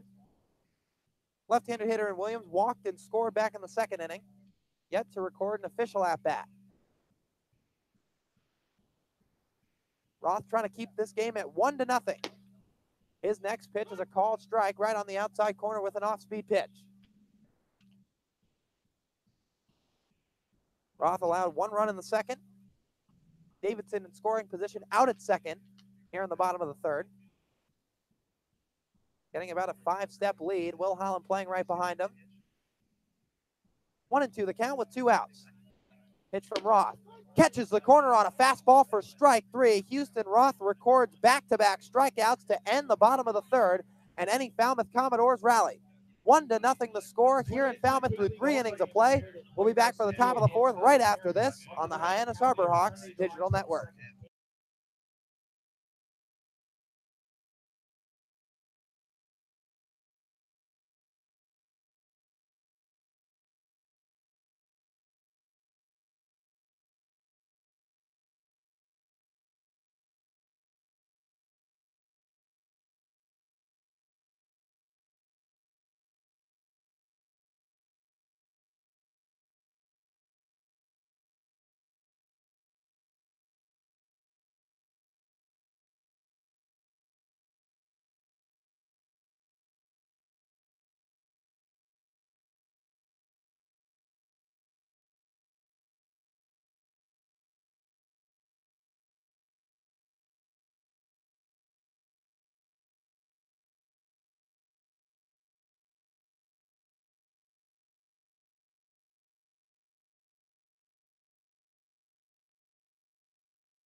Left-hander Mitchell Stone back on the mound for inning number 4. Set to face the 5, 6, 7 of the Harbor Hawks order. Leading things off will be the catcher in Pedro Pages out of Florida Atlantic. Pages an 0 for 1 day. We thank you for joining us here on the Hyannis Harbor Hawks Digital Network. Lyle Goldstein now joined alongside Rob Marcello once again. Pages steps into the box, takes a quick second and moves out. Squeezing that bottom of the bat. Now into his normal stance. Wheels and fires from Mitchell Stone as a first pitch strike is called on a breaking ball. Stone has been very effective here through the first 3 innings. Allowed just 3 hits, no runs. Pages watches the next pitch just below the knees for a ball. 1-1 the count. The Pages broke out of a big 1-for-16 slump yesterday with an RBI single in the 7th inning. It was part of a 3-spot put up by the Harbor Hawks. He swings and sends a line drive out to fairly deep center field. Taking a step back is Langworthy, but makes the catch for out number 1. So Page has hit that ball right on the screws, but Langworthy barely having to move a muscle, playing deep out in center, taking one step back and off to his left, and makes the catch right at the chest level for the first out. Good piece there by Page. Is just unable to be able to get a hit as it didn't get down in time. And he hit it hard, there's no doubt about that. Squared up that pitch from Mitchell Stone, but on the short end of the stick. Now Todd Lott steps in for his second at bat. First pitch is a called strike. Lott has one of the 3 Harbor Hawk hits today. He singled back in the second, hit a line drive the opposite way, and stranded at third. There's no 1 fastball from Mitchell Stone, misses in the dirt.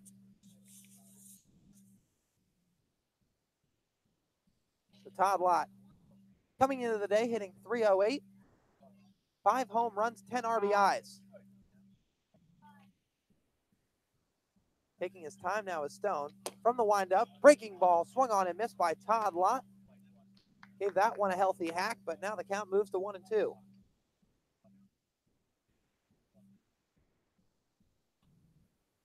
Lott has 22 hits on the summer.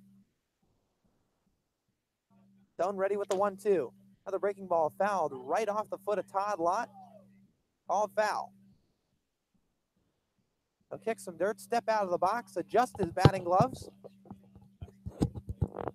Well, those 5 home runs for Todd Lott is in a tie, along with a handful of other Cape League members, including 2 Sun Devils and Spencer Torkelson and Carter Aldretti, along with Andrew Vaughn from Cal. As a 1-2 fastball from Stone runs outside for ball 2. Lott definitely applies a little power in this lineup, just behind Pedro Pages and Seth Gray, both power guys in this lineup. Stone now ready with the 2-2 pitch. Swung on and fouled, back and out of play. Todd Lott stays alive with a 2-2 count. But Spencer Torkelson and Andrew Vaughn, both currently playing on Team USA, so they're off the Cape at the moment. But Todd Lott has as good of a chance as anybody to take into the sole possession of the lead. He swings at that 2-2 pitch and sends a ground ball to the right side off the glove of Davis Sims and into right field.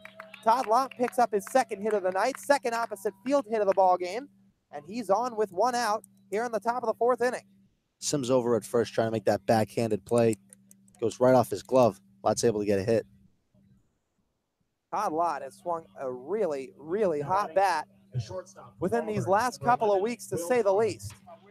Will Holland digs in. Right-handed hitter out of Auburn. Todd Lott, .324 coming into today in his last 10 games, along with 12 hits and 2 long balls.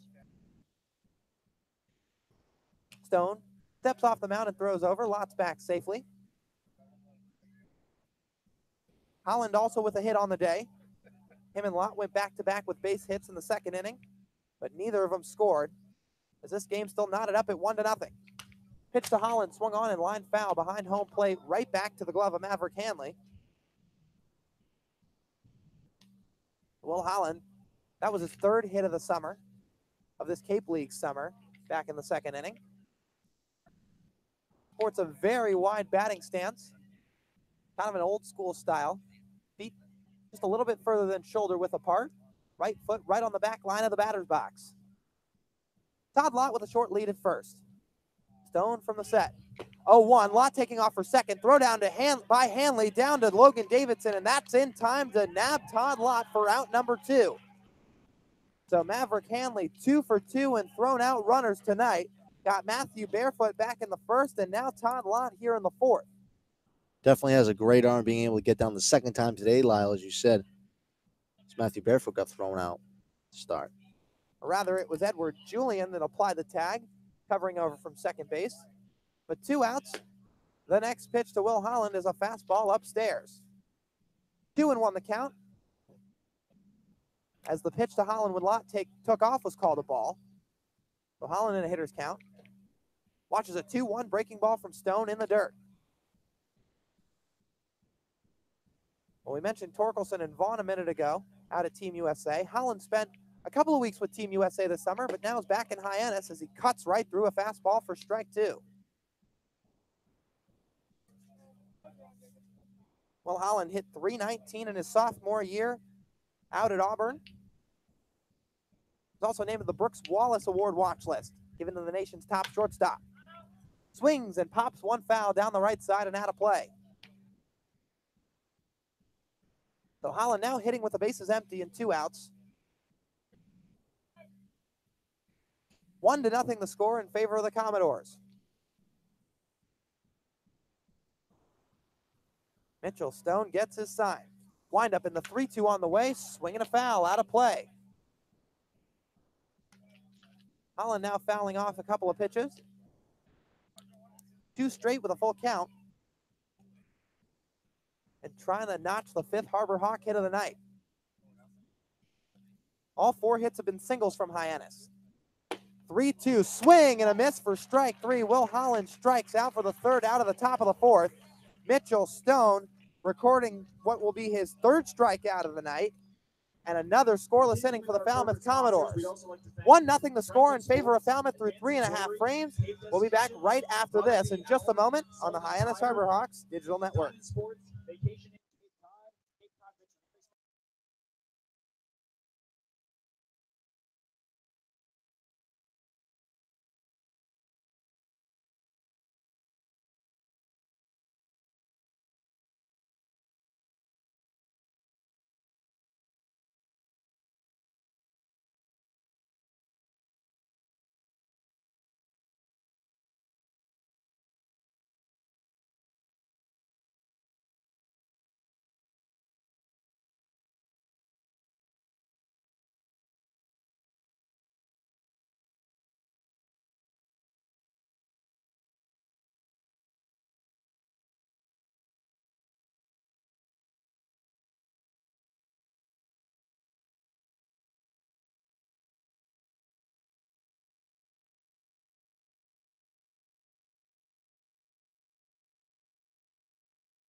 We're back here on the Hyannis Harbor Hawks Digital Network. Chris Lucy here, taking you around the league before I pass it right back off to Lyle Goldstein and Robert Marcello for the play-by-play. Matchup everyone in Hyannis is looking at right now. Wareham versus Katuitt, and the Gatemen are out front 2-1 over the Kettleers. Isaac Collins with a big day. The Creighton infielder 3 for 4. And then we look across in the Eastern Division. Harwich out front by 4 runs, 7-3 over Brewster, possibly about to break a 2-game win streak for the Whitecaps. Now back to Lyle Goldstein and Robert Marcello. Gentlemen, take it away. All right, Chris, thank you very much. Matt Wallner set to lead off the bottom of the 4th for the Commodores. Houston Roth back on the mound for the Harbor Hawks. Right-hander out of Ole Miss, facing Wallner for the 2nd time around. First pitch, fastball swung on and tattooed to deep center. Eric Rivera going back, finding the wall, and makes the catch right up against the wall for out number 1. Rivera with a great beat on that one, taking a first step, drop step immediately, finding his way all the way back out to the wall. No warning track here at Gov Fuller Field.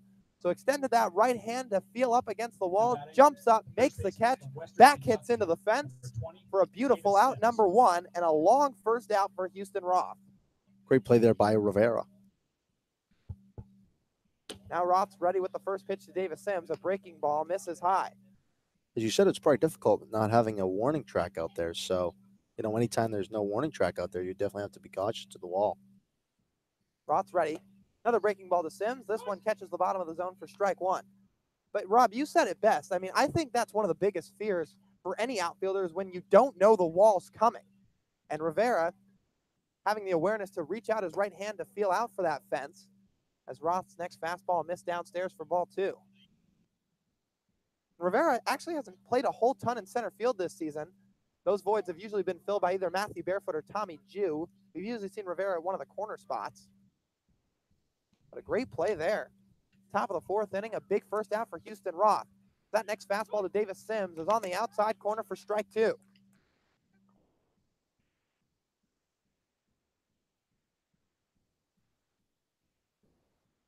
So Houston Roth ahead of the count, or even with the count. 2 balls, 2 strikes to the hitter in Davis Sims.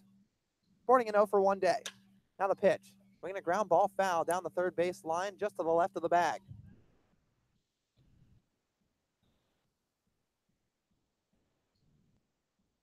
The Houston Roth allowed just 2 hits so far today, both of those coming in the 2nd inning where the Commodores put up their 1 run. as we currently sit in a 1-0 contest in the bottom of the 4th inning.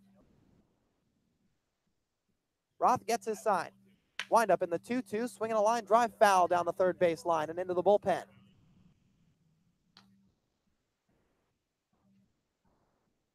Davis Sims displaying some mighty power in his repertoire. He's got 3 home runs on the summer. And in this season, out at Murray State, he hit a few as well, as that one is lined out to center field, bobbled by Rivera out there. Sims taking a hard turn at first, but retreats back to the bag. Rivera throws it in quickly. And just like that, Sims is on with a 1-out single, his first hit of the night, 3rd of the game for the Falmouth Commodores. From Auburn, number 43, Edward Julian. Edward Julian stepping to the plate.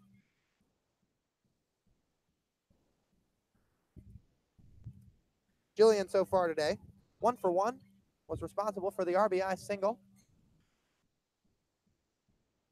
Houston Roth will now work from the set. Wheels and fires the first pitch. Breaking ball, grounded through the right side for a base hit. Davis Sims moving 90 feet up to second base. Station to station go the Falmouth Commodores, back-to-back singles with 1 out in the bottom of the 4th. And Falmouth's threatening again, doubling their hit total here in the ball game. Roth in a little jam, really just has to settle down, command his pitch to be able to get out of this one. Still only down by 1. So Roth finds himself in a little bit of a jam. 1 out, 1-0 the score in the bottom of the 4th. Cameron Cannon digs in from the right side. Roth checks Sims at second. Fires the first pitch, swinging a ground ball out to Will Holland at short, moving to his right. Throws the second for 1, relay to first, not in time. So a 6-4 put out for Will Holland and the Harbor Hawks. But Sims moves up to third. Safe at first is Cannon. And there's 2 outs in the bottom of the 4th inning. Will Holland, as we know, displays a slick glove over at shortstop, moves to his right. He didn't backhand it, and we've seen him do that a couple of times this summer already, where he likes to field the ball out in front on that left foot, which he had the speed to do there, quickly getting in front of it, and flipped it short way to Como for out number 2. Now the first pitch to Will Brennan is swung on and fouled off the mid of Pedro Pages. So Julian's on at first with a fielder's, or Cannon make that on at first with a fielder's choice. Julian was thrown out at second. And Davis Sims, who hit 6 home runs on the summer at Murray State, over at third. Now the 0-1 from Roth. Misses away for ball 1. Yeah, the big man in Sims, 11 home runs in his freshman year, 6 in his sophomore year, and 3 so far this summer. Runners on the corners for the Commodores. 1-1 pitch to Brennan, swinging a line drive into left field for a base hit. Cruising home from third is Sims, moving up to second is Cannon, and Will Brennan picks up his first hit of the night as the Commodores plate their second run to go out to a 2-0 lead. Roth, unfortunately, for the second time today, leaving a pitch right in front of the plate there. Brennan being able to take advantage of it, hitting in the gap for a run. So Brennan squared that one up, staying the other way with it, drilling it into left center field. Sims had no problem scoring from third. No extra base hits so far for the Commodores tonight, or rather for the Harbor Hawks either. 9 hits so far, all of them just singles. First pitch to the leadoff man, Logan Davidson, is a curveball in there for a called strike. The Houston Roth now has men on first and second with 2 outs, trying to minimize damage again and keep this at a 2-run deficit for the Harbor Hawks. The set in the 0-1, a swing and a miss from the hitter in Davidson. Davidson walked in his last at bat. Reached no further as he was stranded over at first base. Trying to keep that average above 200, and it currently sits there exactly. The 0-2 from Roth. Fastball up high, couldn't entice the hitter in Davidson. Well, the Commodores, already 2 runs tonight, but this has not been a Falmouth ball club that has been offensive friendly, to say the least. 10th in hits, 10th in on base, 7th in runs scored. Roth with a 1-2 count.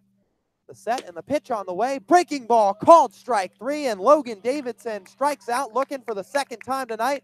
Changes a few words with the home plate umpire, really not happy with that call, and that'll end the bottom of the 4th inning. Houston Roth allows an additional run, but no further, as the score is currently 2-0 Commodores. We'll return shortly for the top half of the fifth on the Hyannis Harbor Hawks Digital Network.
Harbor Hawks set to go against Mitchell Stone in the top of the fifth. Eric Rivera set to lead things off for Hyannis. Number 8 hitter in the order will be followed by Brady Lindsley and then Davis Wenzel at the top of the lineup. Eric Rivera set for his second at bat of the night. Grounded out to Logan Davidson at short in the second. Takes a first pitch breaking ball up high. 1-0 the count.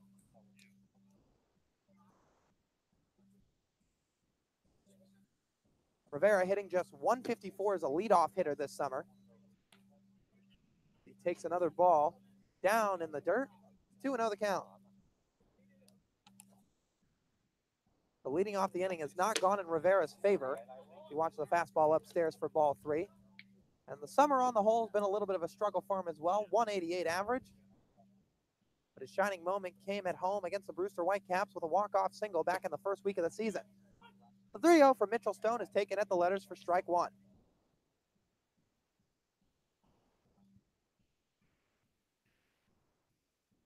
Stone now working quickly, gets his sign, the 3-1 pitch, misses outside for ball 4, so Eric Rivera draws a 5-pitch leadoff walk to start the top of the 5th inning. Rivera trying to get it going for the Harbor Hawks, already down by 2 runs. Just trying to get some type of run support. Now Brady Lindsley stepping in. Oklahoma first baseman set for Oklahoma State matchup number 2 of this young ball game. Lefty-lefty matchup as the 6'9" lefty in Stone throws over to first, but back safely with no dive is Rivera. Well, Brady Lindsley trying to square up a ball here in this at-bat, hitting just 192 with runners on base. Next pitch from Mitchell Stone, runs outside for ball 1. That was his first pitch of the at-bat. Lindsley watching it sail into the right-handed side of the batter's box. Rivera gets a 3-step lead at first. 1-0 from Stone is a fastball high. Time is called. Maverick Hanley jogs out to the mound to talk to his pitcher in Stone. And often, when you get to this point in the ball game, high fastballs can often show a sign of fatigue, and Mitchell Stone's gone longer than 5 innings this season just once, 6-inning outing in a 4-1 loss against the Harwich Mariners. But he lasted 3 innings 2 starts ago, and then 3 1/3 innings in his last start. This is the most he's gone in almost a month as Lindsley takes a called strike, 2-1 the count.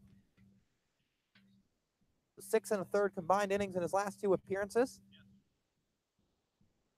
Right now sitting at 4 innings pitched. The left-hander deals the 2-1 pitch to Lindsley, a fastball taken for strike 2.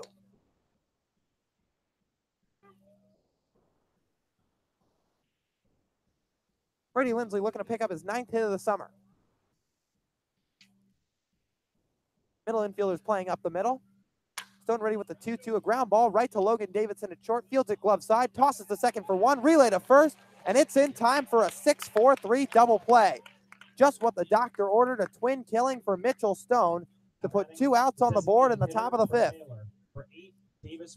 Just as you thought with the leadoff walk, the Harbor Hawks were going to get going. Unfortunately, gets doubled off there. Quickly 2 outs. So Davis Wenzel makes his way into the right-handed side of the box. 3rd plate appearance on the night. Struck out twice so far. Stone from the windup. Pitch to Wenzel, swing and a miss through a breaking ball for strike 1. Wenzel hitting .250 on the summer, although he's walked 17 times. That's a club high as he takes a ball down in the dirt. He started to display some power in Wenzel over the last couple of games. He hit a home run out at Harwich, which ended up being the game winner in a 4-3 win out at White House Field. Harbor Hawks won all 4 games against the Mariners this season. Wenzel swings and sends a 2-hopper right to Logan Davidson at short, fields it cleanly, and throws across for out number 3. So the pitcher in Mitchell Stone, left-hander out of Oklahoma State, faces the minimum here in the top of the 5th thanks to a double play and another ground out courtesy of Logan Davidson. 2-0 your score here in favor of the Commodores through 4.5 innings. We'll be back for the top of the 5th right after this on the Hyannis Harbor Hawks Digital Network.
Welcome back things here in Falmouth. Keegan James now on the mound for the Harbor Hawks. Hit Keegan James taking over here in the bottom of the 5th inning. Houston Ross tonight is done after 4. We'll get you the final line there in a minute, but Keegan James, this kid has been an absolute workhorse for the Harbor Hawks since coming in after his collegiate season finished, as the Bulldogs got all the way to the semifinals of the College World Series. James on the year, 5 2/3 innings pitched, no runs, 3 hits, 5 strikeouts. Maverick Hanley to lead things off. That pitch goes foul. It appears that a bunch of guys might have, and they do not, as Freddie Lindsley unable to get the foul ball. Maverick Hanley on the day is 0 for 2. Struck out in the first inning and grounded out in the bottom of the 3rd. It's 2-0 Falmouth if you're joining us here on the Hyannis Harbor Hawks Digital Network. Brady Lindsley gave a good chase to that one, too, going back and off to his left into the Falmouth bullpen. A long run, but just a little bit out of his reach. Count now sits at 0-1 to Hanley. James from the set. He's ready to pitch, and the pitch is in. That'll be a ground ball that goes foul, stopped by the third base coach of Falmouth Commodores. Definitely have to be lively anytime you're out there. Count quickly down 0-2, and time is called. Yeah, Pages has to get a ball from the backstop. Yeah, I think a ball got away from the bullpen down there. But quickly, while Pages recovers that, the final line on Houston Roth, he went 4 innings, gave up 5 hits, 2 earned runs, walked 2, and struck out 5. Quickly down 0-2 is Hanley. Oh, pitch. That is just inside for a ball. That looked like that was going to be called strike 3. Guy now sits at 1-2. Nobody out in the bottom of the 5th.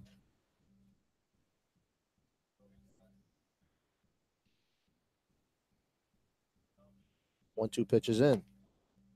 That is in the same exact spot, and that's called for a ball. Guy now sits even at 2-2. Here with nobody out in the bottom of the 5th. And the 2-2 pitch is in from James. That is a ground ball that will go foul. The third base coach for Falmouth able to make the play again. Throw it back in the Harbor Hawks bench.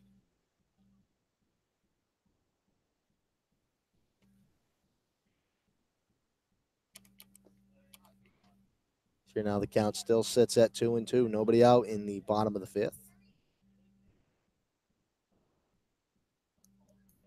And the 2-2 pitch is a fly ball out to the left fielder, Matthew Barefoot. He has it for the first out. Hanley with solid contact, but got a little bit under it there. Ball died down just a little as Matthew Barefoot had a beat on it right off the bat. Took about a step back, moving off to his left. Settled under it for an easy out, number 1. Austin Langworthy also 0 for 2 on the day. Grounded out to first, and then struck out in the bottom of the 3rd. With 1 out in the bottom of the 5th. The Hyannis Harbor Hawks have 4 hits to Falmouth's 5. That first pitch is fouled off right off Pedro Page's knee guard. But he's all right. Home plate umpire able to get that foul ball and throw it right back to the Falmouth Commodores bat boy. 1 out, as I said, here in the bottom of the 5th. And play is resumed.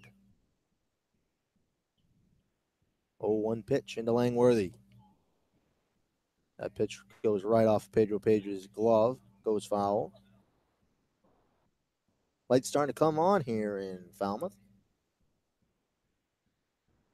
It ended up being a great day for baseball as there's shade pretty much all over the field.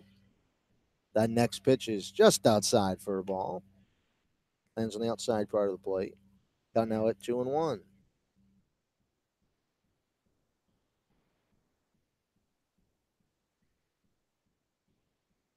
Two-one pitches in from James. That is a towering fly ball that will bring the win right back down. Todd Lott able to go get it out in right field for the second out. Right off the bat there, Lyle looked like it was going to be gone. Gov Fuller Field is a big ballpark, to say the least. Langworthy looked like he got all of that one, but Todd Lott having to move a few steps back off to his right, probably about 3 feet in front of the wall, reached up a little bit to make the grab. But we've seen a couple balls already here today, squared up what looks to be about as well as possible, but haven't left the yard. Of course, there's no dimensions here, or we should say no signs here at Gov Fuller Field stating what the dimensions are. But from watching these balls fly off the bat, they look to be pretty deep, especially down the lines. They sure are. Stephen Williams, now at the DH for the Commodores this evening. That first pitch is in, first strike. Keegan James trying to go 1-2-3, trying to get the Harbor Hawks back up. That'll be the top of the sixth as they're down 2-0. 0-1 pitches in. That is just low for a ball inside.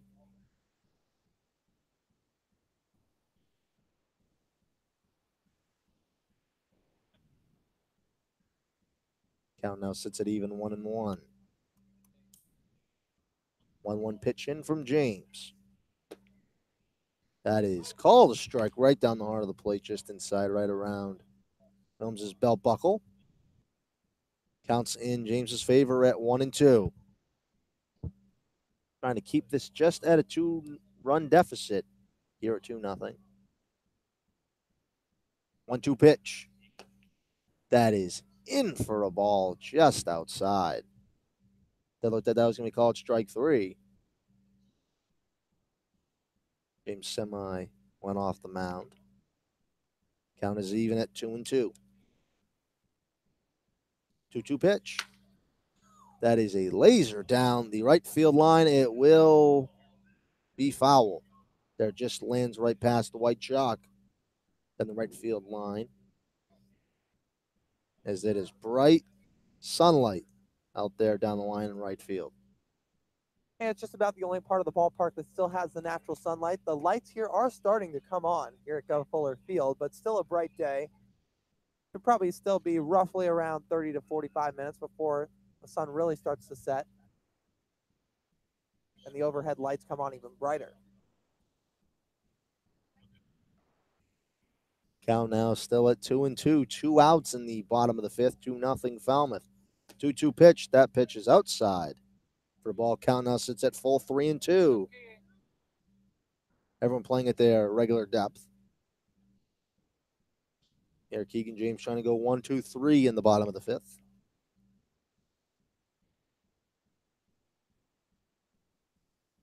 And the 3-2 pitch. That's ball 4 and a 2-out walk.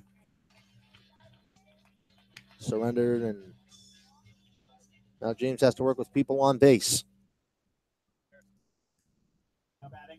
The right fielder. Keegan James issues his first walk, and Stephen Williams his second of the day. Worked the count in the at-bat. Didn't bite on a breaking ball from James down in the dirt for that ball 4, staying disciplined. Commodores looking to threaten again. Matt Wallner, 1 for 2 on the day. Got a hit in the second, and then flew out in the bottom of the fourth. First pitch is in, swing and miss for a strike right down the heart of the plate. Going back to that fly out, Rob, that you were just mentioning from Wallner, according to our scout liaison, David Mandelberg, that ball came off the bat at 101 miles an hour. And then 2 batters later, single from David Sims, 103 miles an hour. It's definitely pretty fast. That gets past Pedro Pages. And Williams will be into second on a pass ball.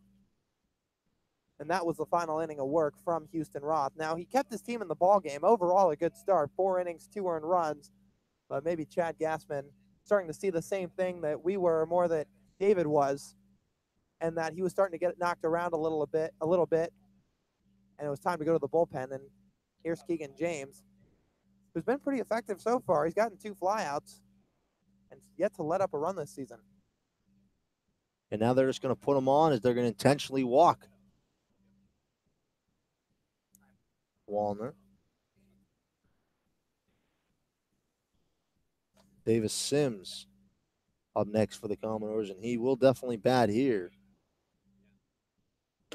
They're still having the process of throwing the pitch out. Count now is at 3-1. And the fourth pass ball, not pass ball, sorry, a ball, will be coming. And it does, and now that will be a walk.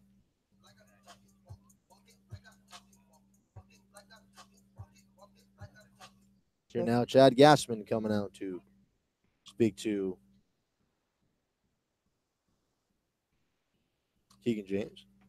And I'm guessing he's just going out to have a word with them. First off, it's just Gassman and James out there. None of the other infielders moving in, which you often don't see when Chad Gassman comes out to the mound, but also nobody warming up in the pen. But Keegan James, 3 walks so far in this, or make that 2 walks so far in this inning. After getting a quick first 2 outs, he started to lose his command just a little bit. Had to battle back in a couple of counts. And he probably wanted to go over the scouting report as well with Davis Sims, who, as we know, displayed some power this summer. 3 home runs, and what a frame hold. Standing at 6'4", 220. James, right before his first pitch, had to step out. Runners both on first and second, 2 out. Keegan James looked like he was going to get 1, 2, 3 inning, unable to do so as he walks 2 straight batters. And that first pitch is in for a strike called high. Right around Sims's number on the bottom left side of his jersey. He bats from the right side of the plate. Count now quickly in James's favor in 0-1.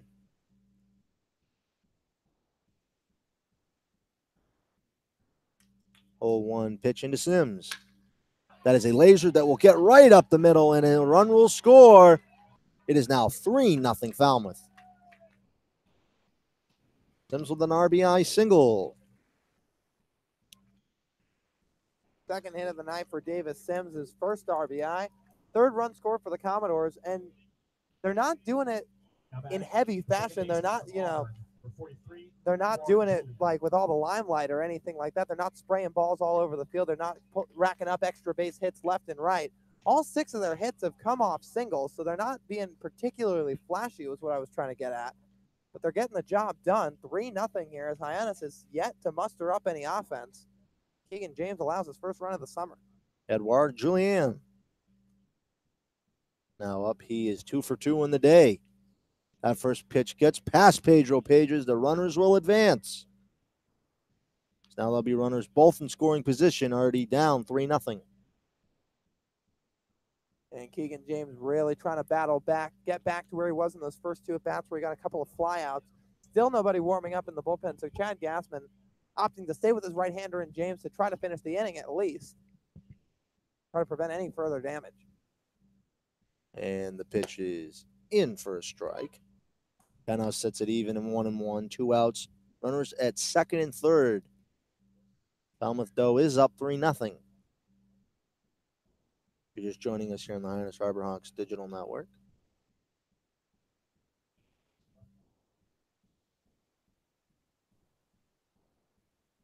And here comes the 1-1 pitch. And it is in. That is called the ball just outside. Not able to catch the other side of the plate. Now sits at 2-1. The infield for the Harbor Hawks at regular depth. 2-1 pitch. That pitch is high, throws back to third, and he is out. A great throw by Pedro Pages in a laser there. Seth Gray playing right up the line, able to make that great play, and that was chalked up there. The Harbor Hawks, though, are down 3-0 as Falmouth adds a run. The Harbor Hawks will be up, though, in the top of the 6th. We'll be right back here on the Hyannis Harbor Hawks Digital Network.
Welcome back here in Falmouth as the Harbor Hawks will start up.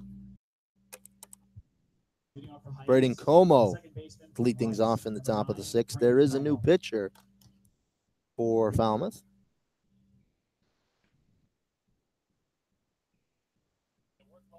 And the first pitch is in low for a ball. It's Ian Koch, the right-hander for the Commodores, and my goodness, has this kid been good this year. 20 innings pitched. This will be his 9th appearance, an ERA of 0.90. That second pitch is fouled off right to us. But we are protected by this barbed wiring. Now sits at 1-1. 1-1 pitch. That is a ground ball over to the shortstop, Davison. He has it, throws it onto first for the first out. Here in the top of the sixth. Logan Davidson's been busy over there at shortstop tonight. Saw him trying to make one tough play back in the first on a Matthew Barefoot infield single, but other than that, balls have been mostly within his field of depth, maybe a couple of steps to his left or right, but Clemson product keep him busy tonight. Matthew Barefoot on the day. 1 for 1 is the last time he was up. He walked. That pitch is just inside for a ball. Right on his hands. Barefoot did not offer, though. Good idea, because he's currently up 1-0 in the count. 1-0 pitch is in for a strike.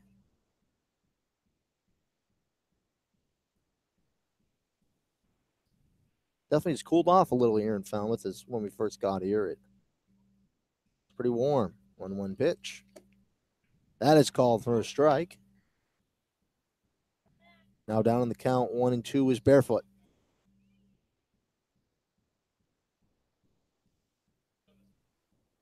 And the 1-2 pitch. That is fouled off right off the home plate umpire. He's wearing protective padding, though, so he's all right. Still, the count is at 1-2 to Matthew Barefoot with 1 out on the top of the sixth. 1-2 pitch is called high for a ball. Count now even at 2-2. Hyannis today is in their road blues, while Falmouth is in their white uniforms. That next pitch is fouled off just to the right of us, right near where the Falmouth Commodores fans sit. Because nothing's really protecting them. You definitely have to be careful while you're over there. 2-2 pitch. That is high right around the middle of the knob of the bat and the barrel. Count now sits at full 3-2. Barefoot trying to walk for the second time today, or just trying to get on base, as the Harbor Hawks are down by 3 runs.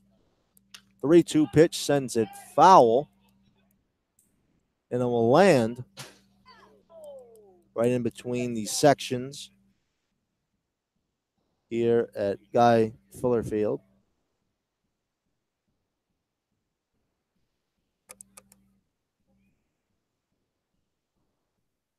As there's some sunshine going over there. Count still sits at full 3-2. And the pitch in is roped out to center field. Appears he will have it, and he does. Langsworthy able to get that ball. Is right off the bat there. Looked like it had the potential to get out. And this is what I keep talking about. You're absolutely right. Right off the bat, that ball looked like it had a chance to leave the yard. But, again, there's no signs here saying how deep it is at Guy Fuller Field, because Matthew Barefoot looked like he got all of it. But the center fielder for the Commodores and Langworthy just have to take a couple of steps back to track it down. Seth Gray now up 2 quick outs in the top of the sixth. That first pitch is called for a high strike.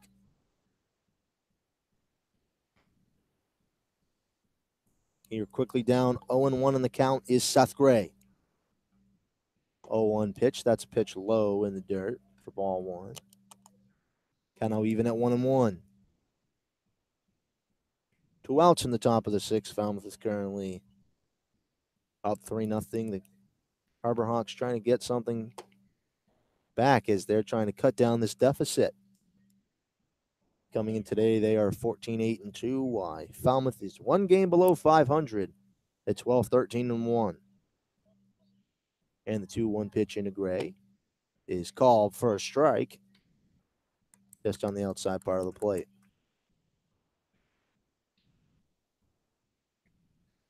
Bounce even at 2-2. And the pitch is in. That is a little infield blooper there, caught by the pitcher. And the Harbor Hawks go 1-2-3, really not able to do anything. Here in the 6th inning, Falmouth will be up, though, in the bottom of the 6th. We'll be right back here on the Hyannis Harbor Hawks Digital Network.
Welcome back here on the Hyannis Harbor Hawks Digital Network. Now batting the second baseman from Auburn, number 43, Edouard Julien. Edouard Julien. Now a piece 2 for 2 on the day. Davis Sims was up last.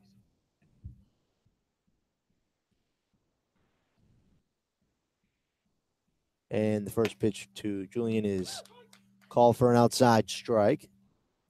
The Falmouth Commodores really today letting the home plate umpire know they don't like these calls. Yeah, that's Bill Julie behind the plate, and a little bit of a wide strike zone, to say the least, as stretched out both sides of the plate a little bit. Logan Davidson certainly hasn't been happy with it. A 1 pitch swing and a miss. How about Julien? Quickly down 0-2 in the count.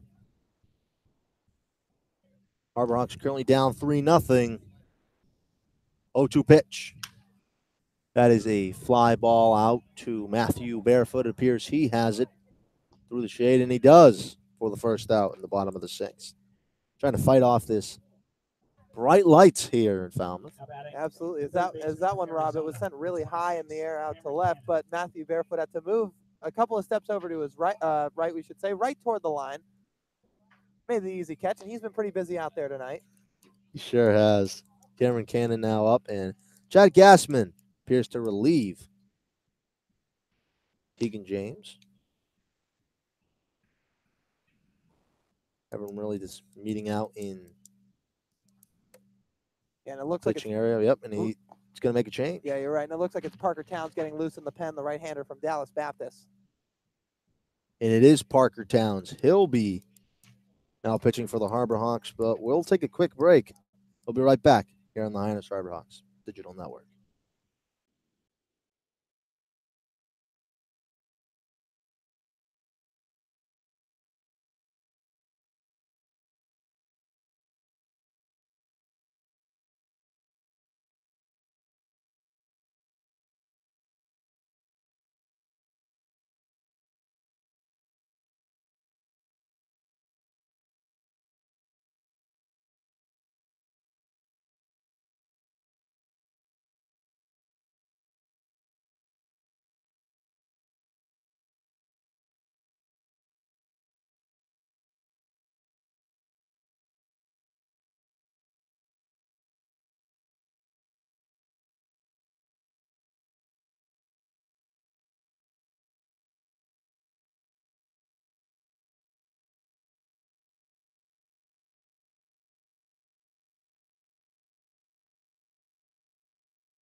ladies and gentlemen.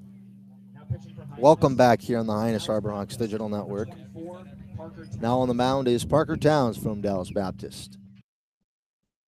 Yeah, Keegan James throws an inning in the third tonight, so his day is done. Fastball was sitting from 91 to 93 tonight. And that first pitch is sent out right into the gap, but will fall in and caught for the second out. That hit ball was hitting the gap, but able to catch by an outfielder for the Harbor Hawks. Todd Lott moving over to his right. Converged with Eric Rivera a little bit, but made the play. But Parker Towns, it's been a while since we've seen him pitch. Been a while for him.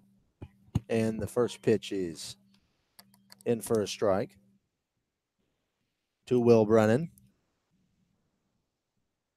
And the 0-1 pitch is called for a ball.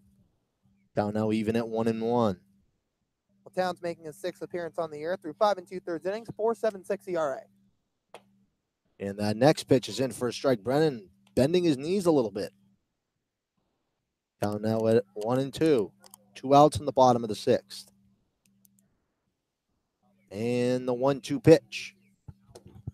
And that will be called a strike. Strike 3.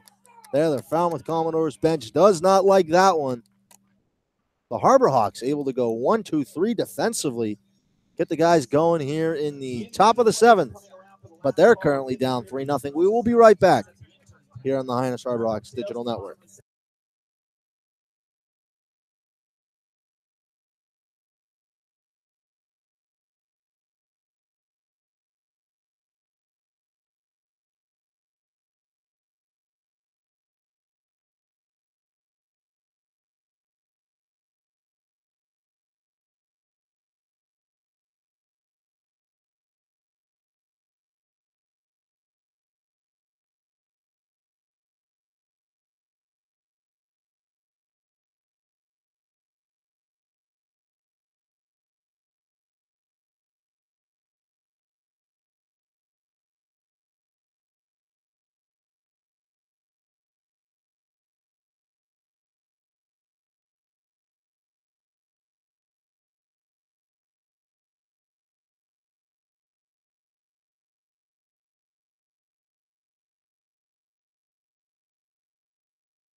Welcome back here on the Hyannis Harbor Hawks Digital Network.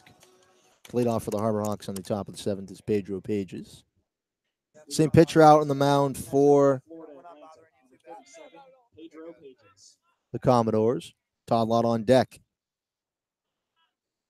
0 for 2 on the day is Pages as he batted in the 2nd and batted in the 4th. And during the break, continuous conversations between the Commodore and home plate umpire, as they've given him a pretty hard time today. Currently down 0-1 in the count is Pages.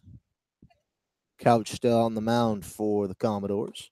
That second pitch is a sweeping off-speed pitch in for a strike. Unable to get to it was Pages as his eyes first lit up, thought it was going to come up in the zone. This completely drops down. Quickly down 0-2.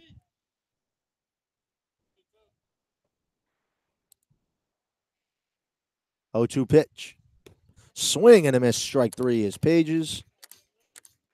And Pages on the day. Now 0 for 3. Todd Lott now up. Now batting, the right fielder from Louisiana Lafayette. To end the 6th inning, Seth Gray pops right up to the pitcher. Lott trying to get the trend going, down 3-0. Harbor Hawks still with 4 hits. Why? Falmouth has 6.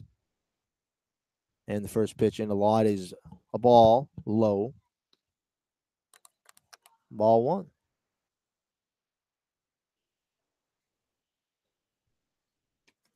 The 1-0 pitch is in. To Lott. That is outside for a ball two.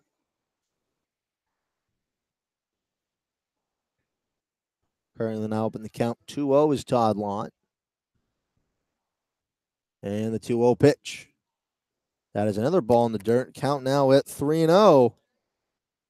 Big opportunity here for the Harbor Hawks to be able to get a man on with one out with Will Holland on the on-deck circle. On the day is 1 for 2. Why? Lott is 2 for 2. That is ball 4 and a 1-out walk. And hopefully we'll get the Harbor Hawks going as now Will Holland, as I mentioned, is up. 1 for 2 on the day. Got a single in the second, but then struck out in the fourth. Up after that is Eric Rivera. Couch still out on the mound. Sims over at first. Covering the bag as Todd Lott taking lead, with definitely with his speed, looking to potentially steal a bag. That first pitch, off-speed pitch in for a strike.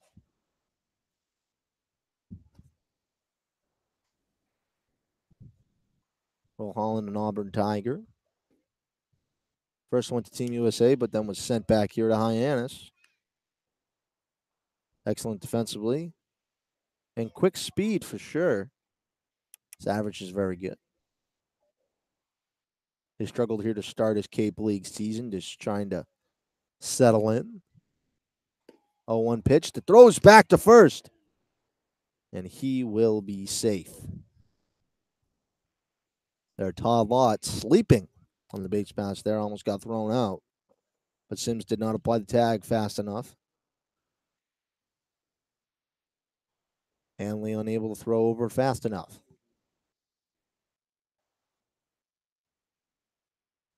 No sunspots on this field. Lott goes. And that was a foul ball by Holland as a hit and run was on. Trying to get anything going, trying to get the runners moving. They're down by 3 runs in the top of the 7th. Count at 1-2. 1 out in the top of the 7th. Lott taking his lead over at first. And the pitch is in. He does not go. That is a ground ball to the shortstop. He throws it on to second, but dribbles the ball. And he is out. A weird strange of events there.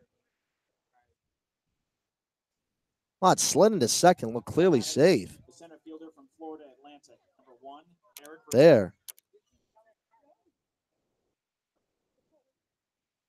Now Eric Rivera is up. Rivera on the day is 0 for 1 as he walked in the top of the 5th and grounded out in the top of the 2nd. After him is Brady Lindsley. And the pitch is in. That is called the ball. Just inside is Davidson tried to flip it over to second base, and it fell out of his hand there and just kind of dribbled over to second base. Todd Lott unable to get there in time as they call them out. 0-1 pitch is a pitch high. Right around Eric Rivera's helmet.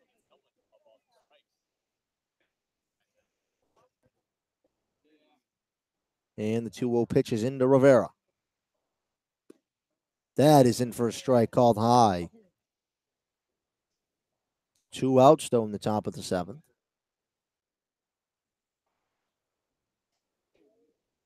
Holland over at first, taking a pretty big lead. Throws back to first, will be safe by Sims. Didn't even think about applying the tag. 2-1 count to Holland. Good crowd here today at Guy Fuller Field. And Holland will be going. Throws down to second. Will be way off, and he'll be safe. Holland going to third. And he'll be standing up. There in a costly mistake. There by Hanley. And now Holland will be standing at third.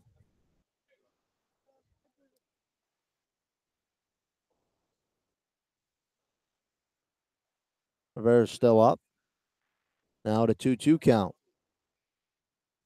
Trying to drive this runner in, trying to get the first runs of the day for the Harbor Hawks. Their bats have been silent. And the 2-2 pitch is called for a ball outside. Now at full 3-2. Falmouth fans starting to get a little restless here.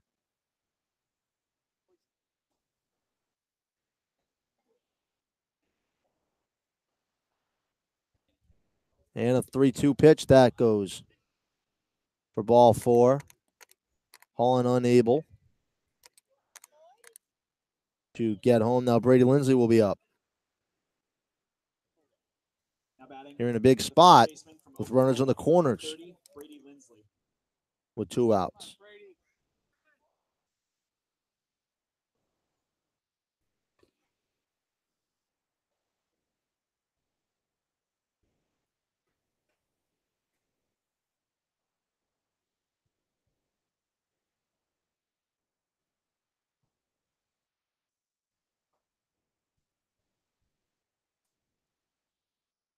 And the first pitch is in the Lindsley call for a strike.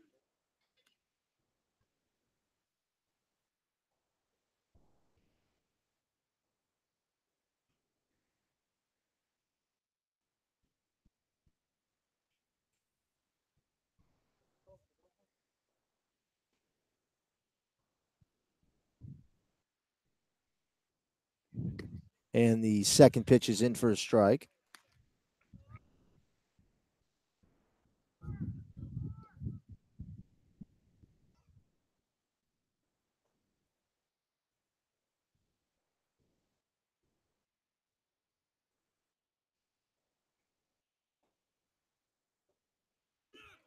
And that second pitch goes. He'll be in for strike 3 on the foul tip. There, Rivera tried to go to have Holland be able to come home in kind of a rundown situation, but the Harbor Hawks unable to get anything in the top of the 7th. It's still 3-0. Falmouth will be up, though, in the bottom of the 7th. We'll be right back here on the Hyannis Harbor Hawks Digital Network.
Welcome back to things in Falmouth. Currently still up 3-0 is the Commodores. Now Logan Davidson, the top man in the order for the Commodores. Already up 3-0, trying to widen their lead. Parkertown still on the mound for the Harbor Hawks.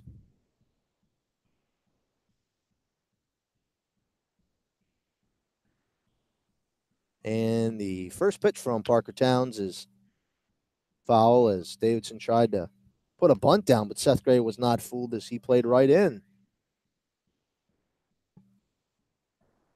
He played in the same exact spot in the end of the bottom of the 6th, making the man over at third pay.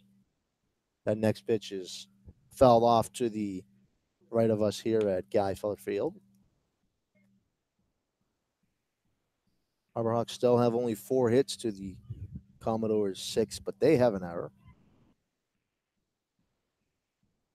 And the 0-2 pitch from Parker Towns to Davidson is in for a ball. Page is trying to bring it back in the zone. The home plate umpire did not fall for it. Count now at 1-2.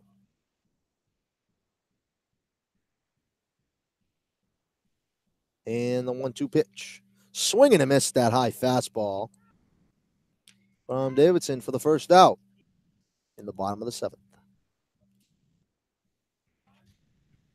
Maverick Hanley now up the catcher for the Commodores.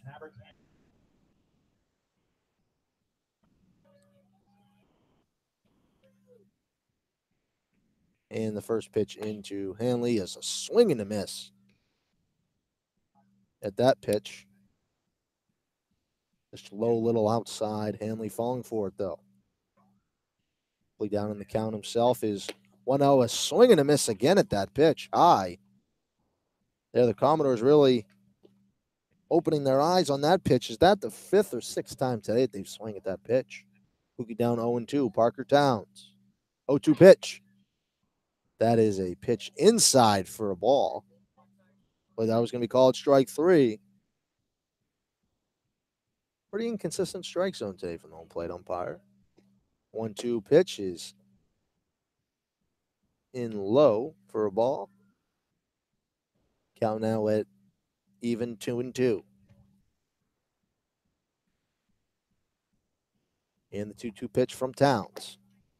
In for a ball. Count is full at 3-2 after being up 0-2 in the count. Now the count runs full.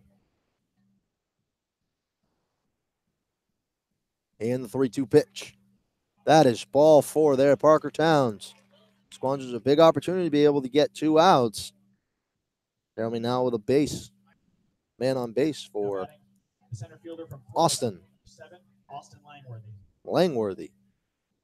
Langworthy on the day is 0 for 3.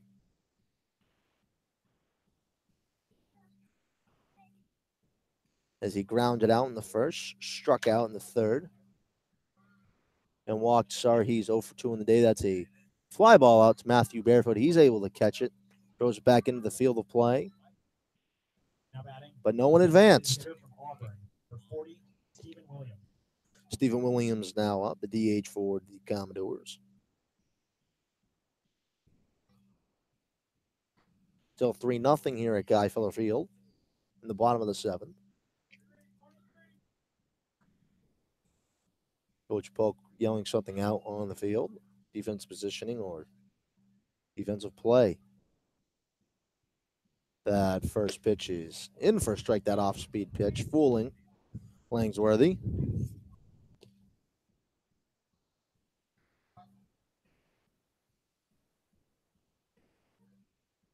Quickly down 0-1 in the count is Langworthy. And the 1-0 pitch is just outside for a ball. Page trying to frame it back in the zone. Did not offer. The count's even at 1-1. 2 outs, though, in the bottom of the 7th. The man at first. Falmouth is up 3-0. The 1-1 pitch. Fouls it off. Just right behind us. We're sitting right to the left of home plate. Right next to the Harbor Hawks dugout. They're on the third base side, while the Falmouth Commodores are on the first base side. Unlike McKeon Park, where the Harbor Hawks are on the third base side and the away team would be at first. And the 1-2 pitch. Fouls it off, just gets the end of the bat. There, Hanley. Moving pretty quickly over at first base, thinking that was fair, but had to go back.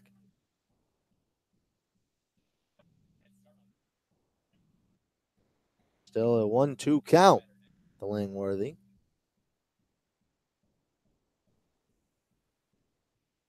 And the 1-2 pitch. In for a ball. Their count now runs at even 2-2.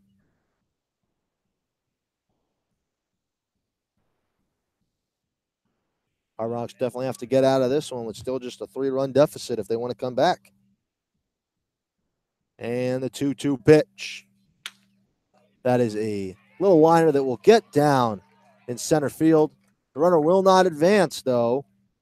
He'll stay at second. Runners at first and second, 2 outs.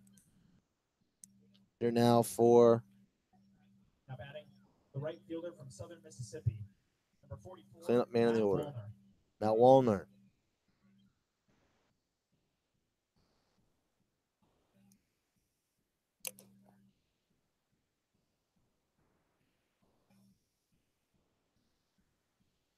We're in a big spot in the bottom of the 7th. Parker Towns trying to get out of this.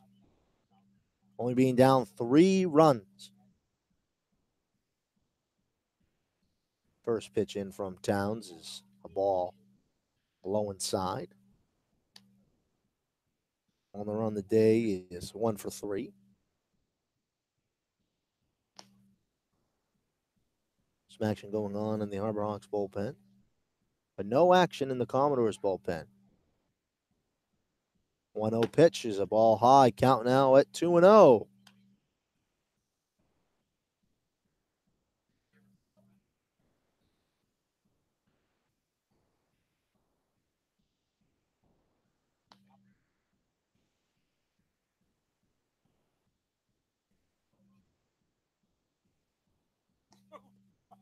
Pitch. That is a ground ball that gets down the line. Stopped by Brady Lindsley. And able to step on the first. The Harbor Hawks able to get out of this jam. As now we will head things in the top of the 8th. We'll be right back here on the Hyannis Harbor Hawks Digital Network.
Please, ladies and gentlemen. Welcome back From here in Clemson, Falmouth. 29, Carson Spires. Carson Spires Designated hitter on the mound for Davis Wenzel. the Commodores to start things here in the 7th. Davis Wenzel, leadoff man. Trying to get on base. First pitch is in, and that is a fly ball out to the center fielder. And he'll be able to catch it in Langsworthy for the first out in the top of the 8th. Best ball Wenzel squared up tonight. He struck out twice in his first 2 at-bats and then grounded out in the 5th, but put a charge in it out to center field, but Langworthy with a pretty quick beat on it to track it down.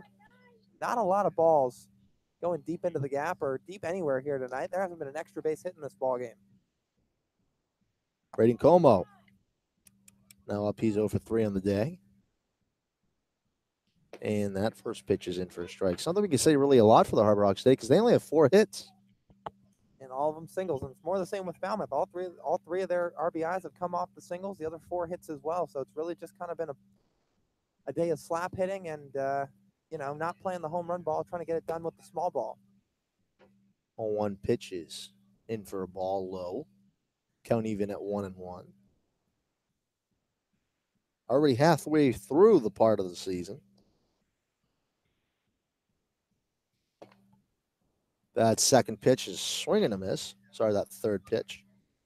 Now 1-2 in the count.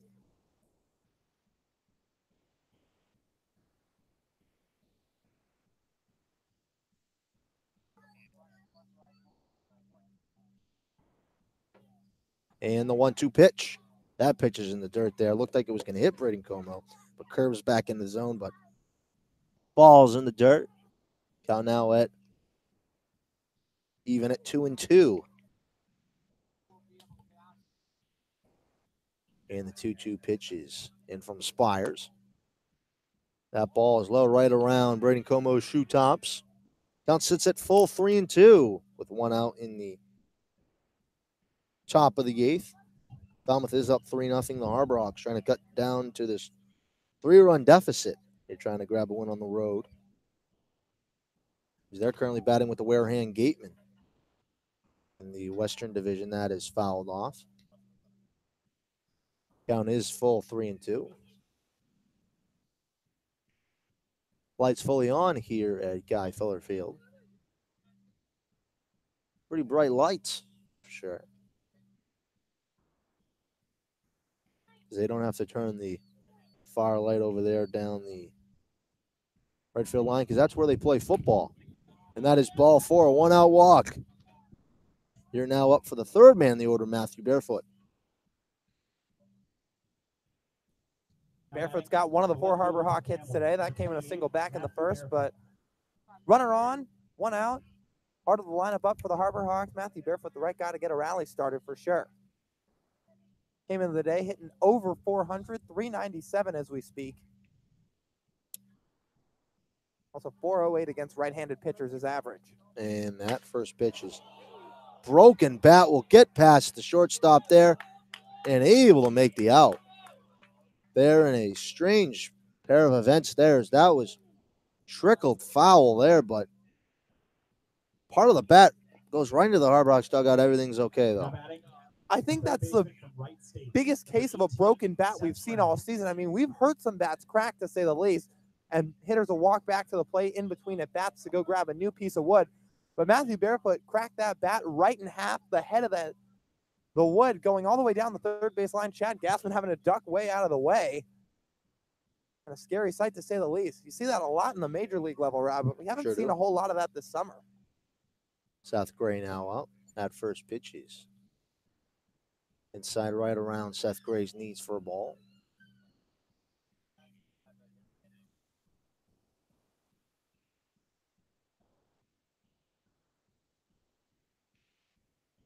One-zero pitch. That sends foul just behind us.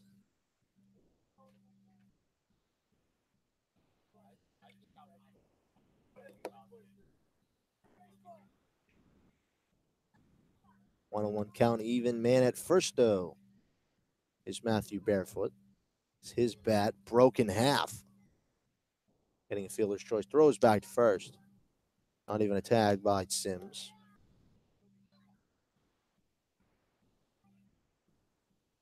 Count even still at 1-1 to Seth Gray. And the 1-1 pitch is outside for a ball. 2-1 is the count. In the on-deck circle, though, is Pedro Pages. Trying to get his first hit of the day.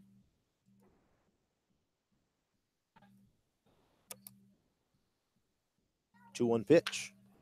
Sent foul. Right down the first base side.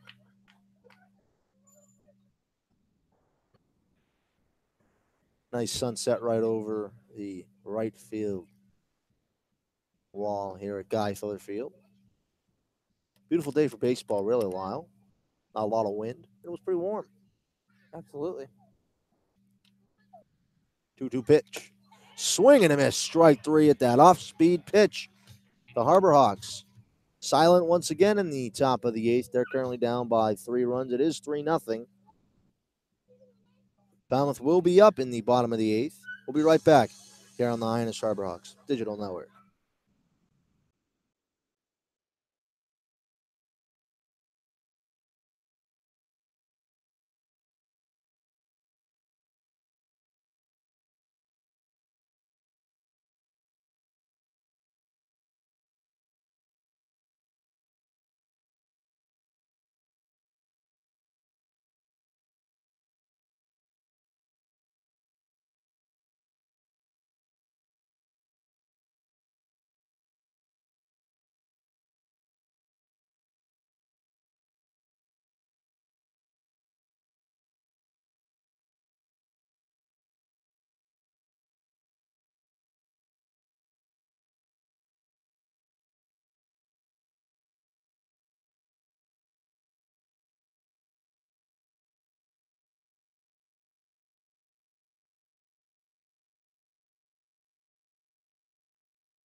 In the bottom of the 8th, leading things off for the Commodores is Davis Sims.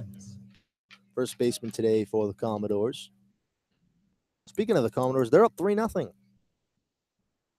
Your new guy on the mound for the Harborhawks is Kyle Kemp from Lipscomb University.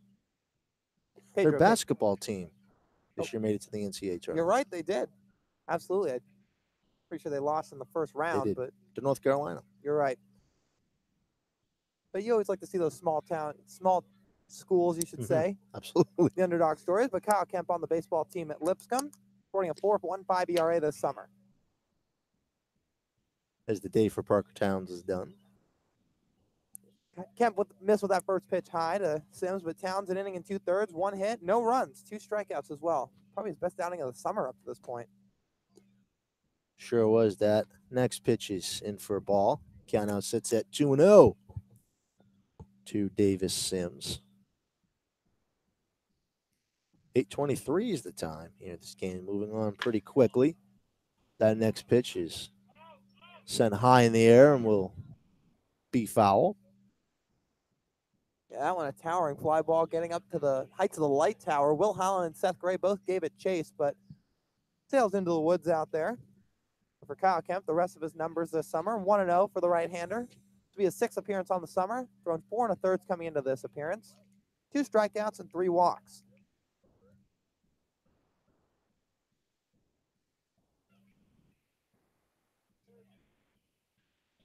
And the next pitch is swung and miss.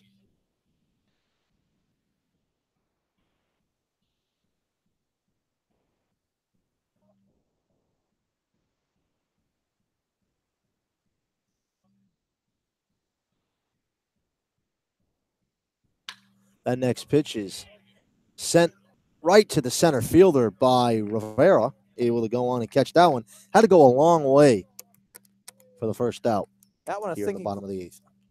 That one a sinking fly ball. My fault, Rob. A sinking fly ball into right center field. Eric Rivera charging in, coming a little bit off to his left, but had a good beat on it. He's been busy out there today, but tracked it down no problem.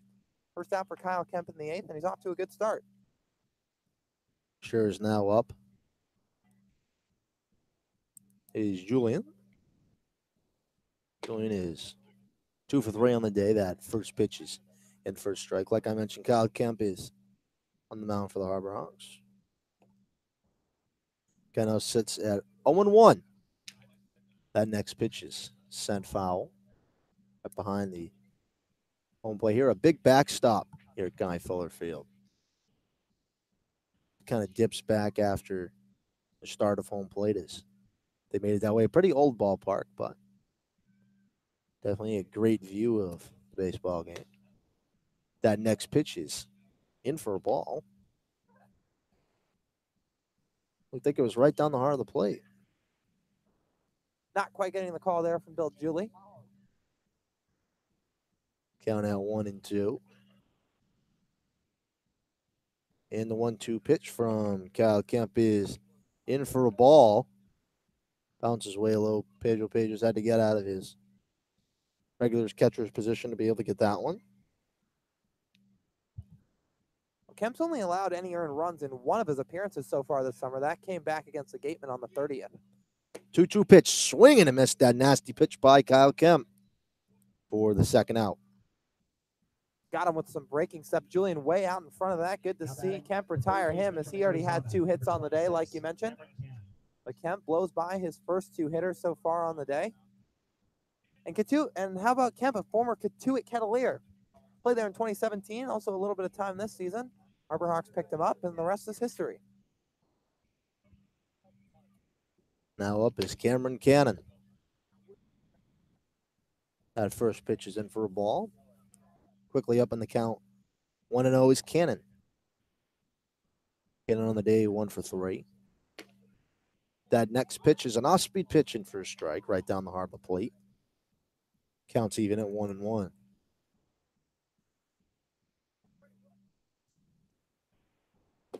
One pitches.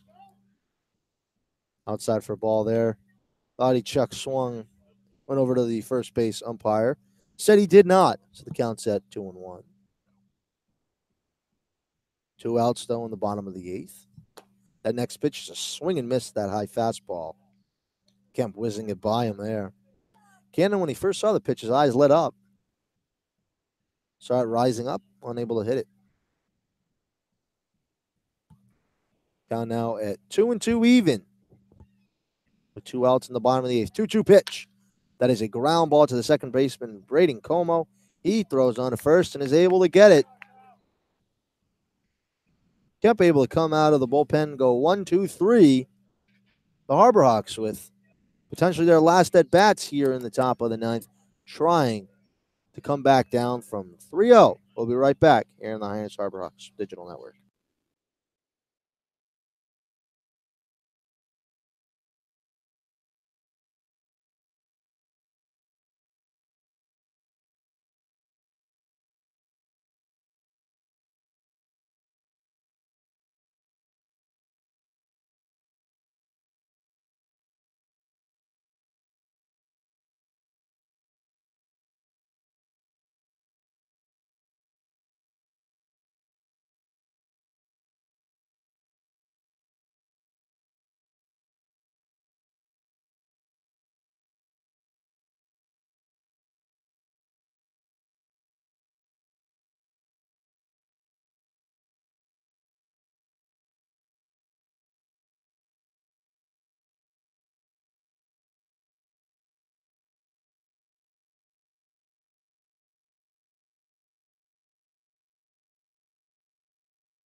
Welcome back to Falmouth. It is now the top of the 9th inning.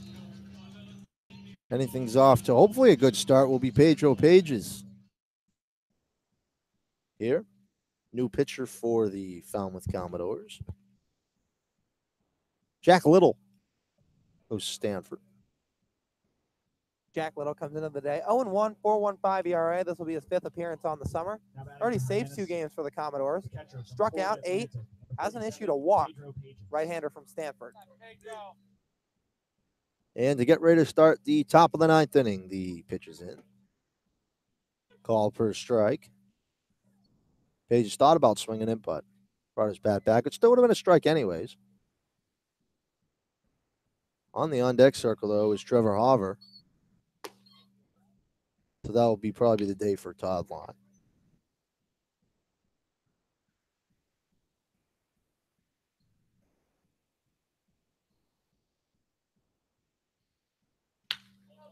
That next pitch is sent out to center field, and that is not caught. That will go off the wall. And Pedro Pages doesn't even have to slide into second. Well, finally, we see an extra base hit in this ballgame as Pedro Pages got just about all of that one, scorching that one out to deep left center field. Both Brennan and Langworthy tracking back for it, just out of the outstretched arm of Austin Langworthy, the center fielder. And Pedro Pages picks up his first hit of the day, and it couldn't have come at a better time. Trevor Hauver.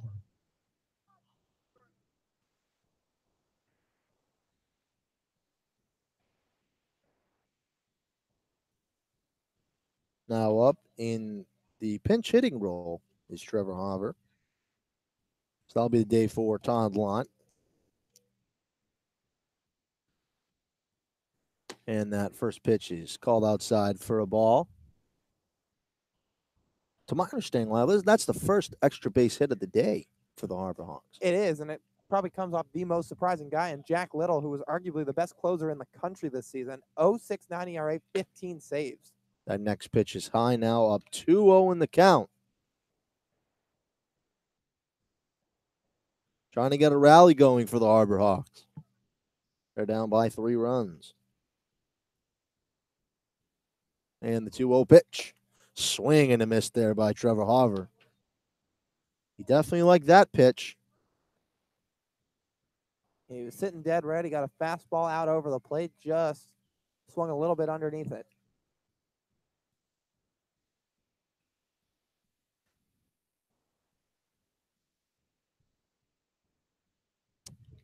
That next pitch again is swung and a miss.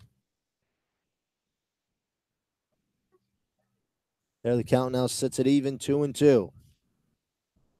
Hauver with a big spot, just trying to hit it to the right side of the field, just trying to move the guy over. 2-2 pitch. That is in for a ball.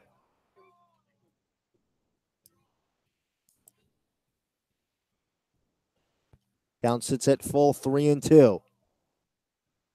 Hauver in a pinch hitting role here. Batting for Todd Lott. 3-2 pitch. That is ball 4. Now runners at first and second. Now.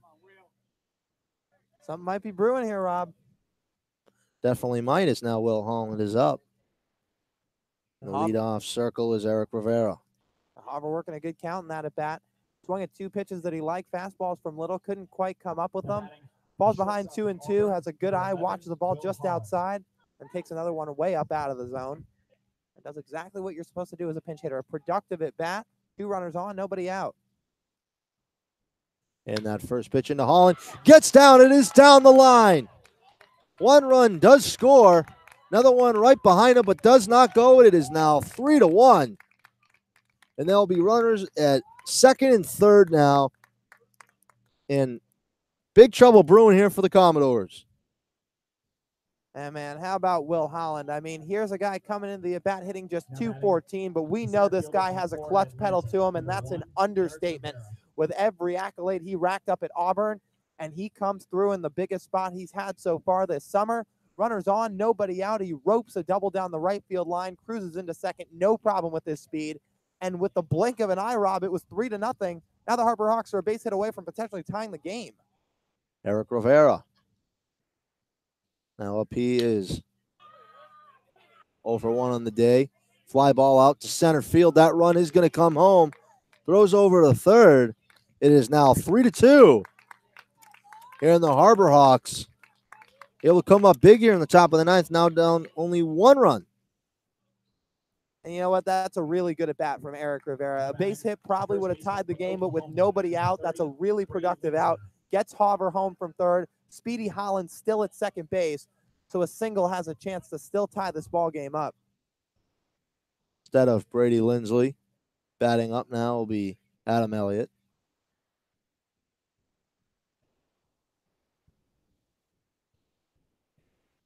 Still over at second base is Will Holland, but now Adam Elliott. Now up.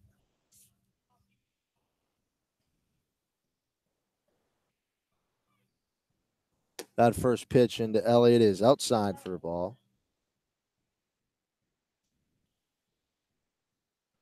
Second pitch hitter of the game for the Harbor Hawks. Davis Winzello, the man in the top of the order, is in the on-deck circle. Elliott's pitch is in, and that will get down into center field. That run's going to come home and gets past, and the score is tied 3-3. Here in the Harbor Hawks with some late magic. Ties this game at 3.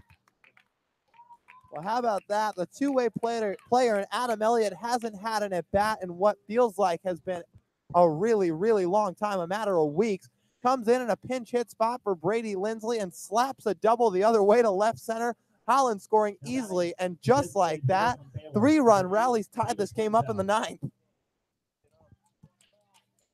A crazy one here. The Commodore fans thought this game was over. They were going to be able to get a win. And the Harbor Hawks bats were silent for 8 innings, but now coming alive. And the man they just won up now here in the top of the 9th, Davis Wenzel.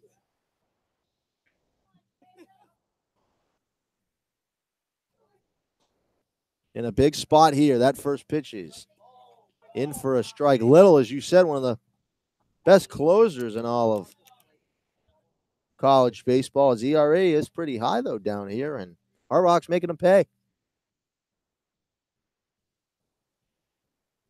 A 1 pitch. That is in for a strike right around the same spot. Wenzel pauses just for a moment. Didn't like that one. Looks like the zone's starting to widen up a little bit. Home plate umpire and Bill Julius had a wide zone for the better part of this game, but that one to Wenzel looked like it was pretty far down, but a called strike. Down at 0-2. 0-2 pitch. That pitch is way high.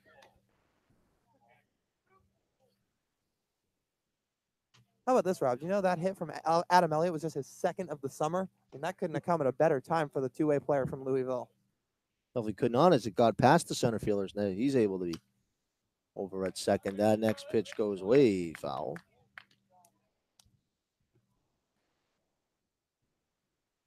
Here, definitely an exciting one here at Guff Fuller Field. As the score is now tied at 3-3 after being down 3-0 in the 9th inning. 1-2 pitch. Fouls are off just at the end of his bat.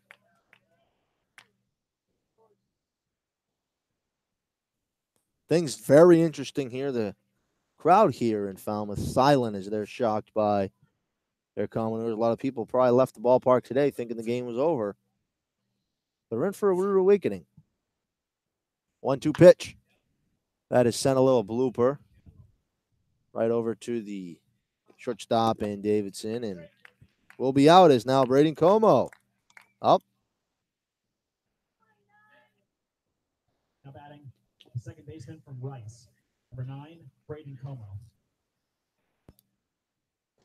In a big spot here for Como, trying to take the lead for the first time today. Little in the set. Pretty disappointed himself. That first pitch is in for a strike. Wouldn't have mattered if he check swung or not.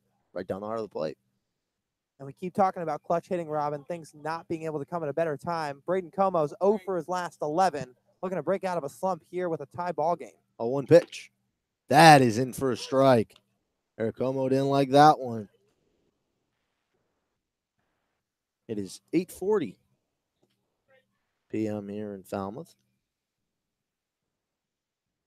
Now down 0-2 in the count. Elliott over at second.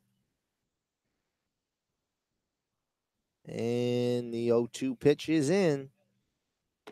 That is way high for the ball. Almost went to the backstop. A good spot stop there by Hanley. Both teams have 7 hits, but Falmouth does have an error. But everything in the scorecard looks pretty much the same. And the pitch is in. Strike 3 called. Got him looking. Como says a couple of things to the umpire on the way by, but not until the Harborhawks making a comeback. Score is tied 3-3. Here the Falmouth Commodores will be up in the bottom of the 9th. We'll be right back here on the Hyannis Harborhawks Digital Network.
In the bottom of the 9th, things have changed drastically here at Falmouth Field. The score is tied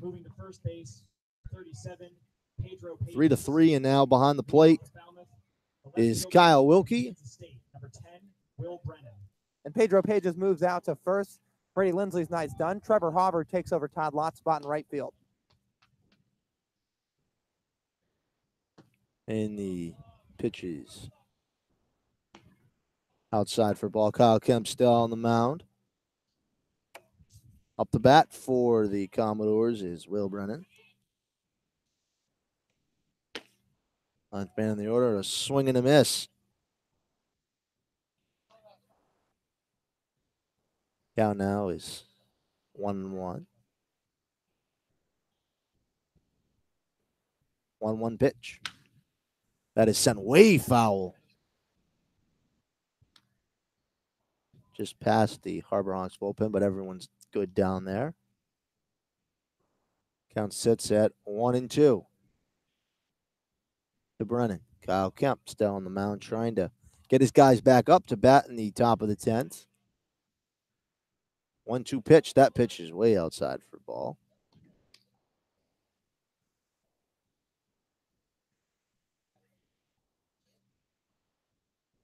Two count to Brennan in the bottom of the 9th. Falmouth definitely did not think they were going to be at this point, as they had Little on the mound. Shut it down the 9th. That is sent between the shortstop and the third baseman, and a leadoff single here for Brennan.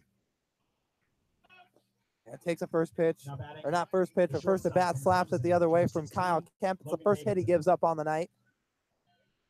Second hit for Brennan, and Kemp trying to shut this thing down, like you mentioned, send it to the 10th. But he's got a tough task at hand. Logan Davidson, he doesn't have a hit yet today, but we know he's got a fearsome bat. Kyle Lukey and Kyle Kemp meeting out on the mound.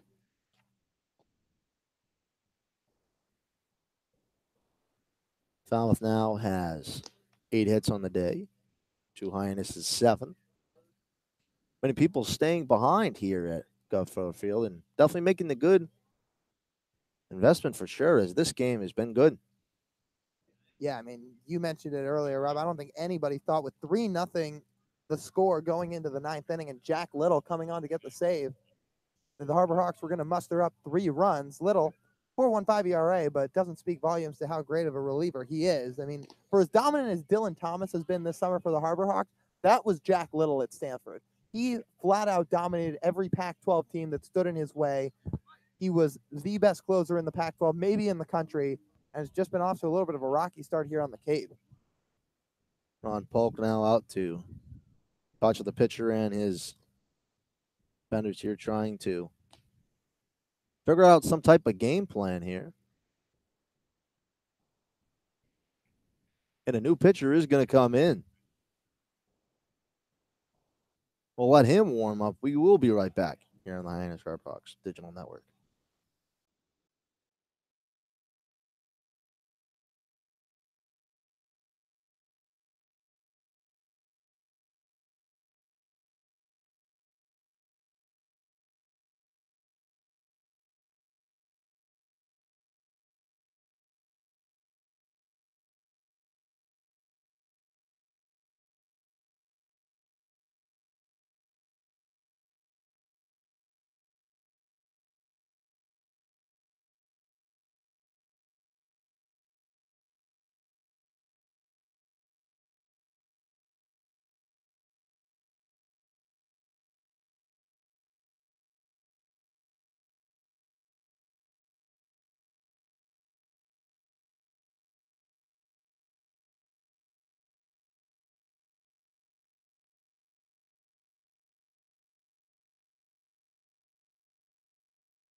Brett Schulz on the mound for the Harbor Hawks coming out of the bullpen.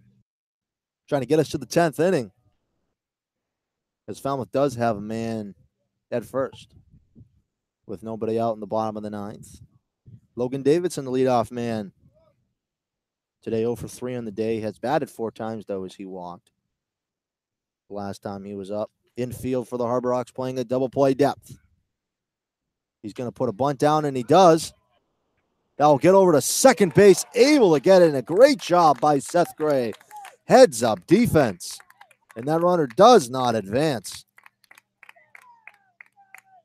And that was good communication between the Harbor Hawk defense. Most likely that's what Ron Polk went to go out to talk to his infield defense about, assuming Davidson, the leadoff hitter, had a chance to bunt, going from the left-handed side, also with some speed to his arsenal.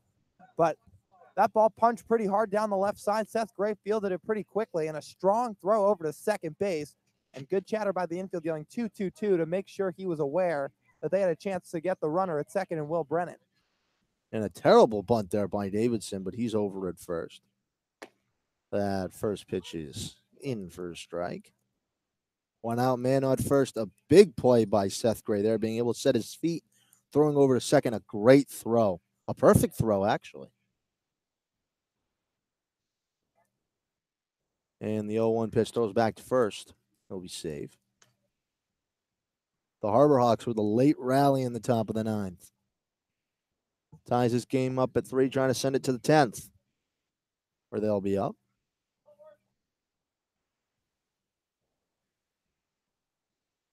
A 1 pitch. Swing and a miss. Now sits at 0-2.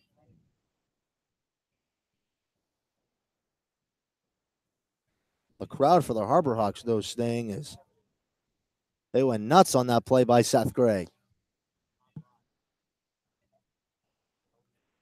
0-2 pitch into Hanley. Is in, throws, has to throw back first, though. Doesn't even think about putting in a tag his pages. Davidson could be going here.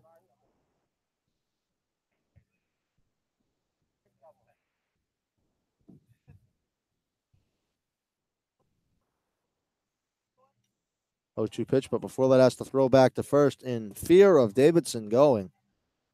Just trying to keep him honest over at first.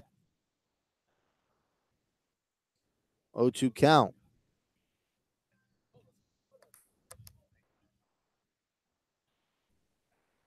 And the 0-2 pitch. That is a ball high. Count now at 1-2. This game moving along very quickly until the past couple of innings where we've seen a lot of action. Falmouth squandered a big opportunity early in the game to put them up by more than 3-0, coming back to haunt them potentially. 3-3 tie. 1-2 pitch. In for a ball. There, good pitch by Scholes.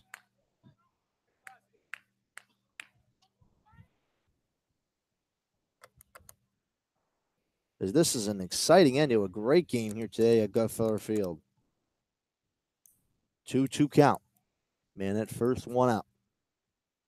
And the 0 pitch. That is a ground ball that will be sent foul right off the Falmouth Commodores third base coach trying to get the ball.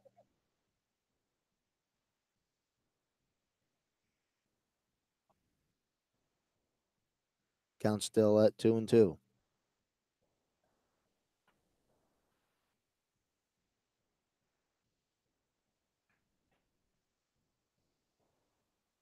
Count is at 2-2. And the 0 pitch. That pitch is in the dirt. Look, Wilkie does look back at first, though. Did not throw over, though. Schultz has got a full 2 count, a full 3-2 count. Now Ron Polk going over some infield defense. And it's going to be a big out. As if Hanley can't be retired, they're going to get Austin Langworthy in the heart of that Commodores order. That step off the mound is Brett Scholes. Has to be careful because with a walk, there'd be a man at scoring position. 3-2 pitch is in from Scholes. That is foul. Everyone on the edge of their seats here at Guttfeller Field. As it is tied 3-3. The wind continuing to blow out over the center field wall. Well, Davidson's got 2 stolen bases on the year. He was taking off with the pitch there despite 1 out. Schultz going to have to be careful. 3-2 pitch is in. That is fouled off just off the edge of the bat. There. And the bat boy for the Commodores able to get that ball.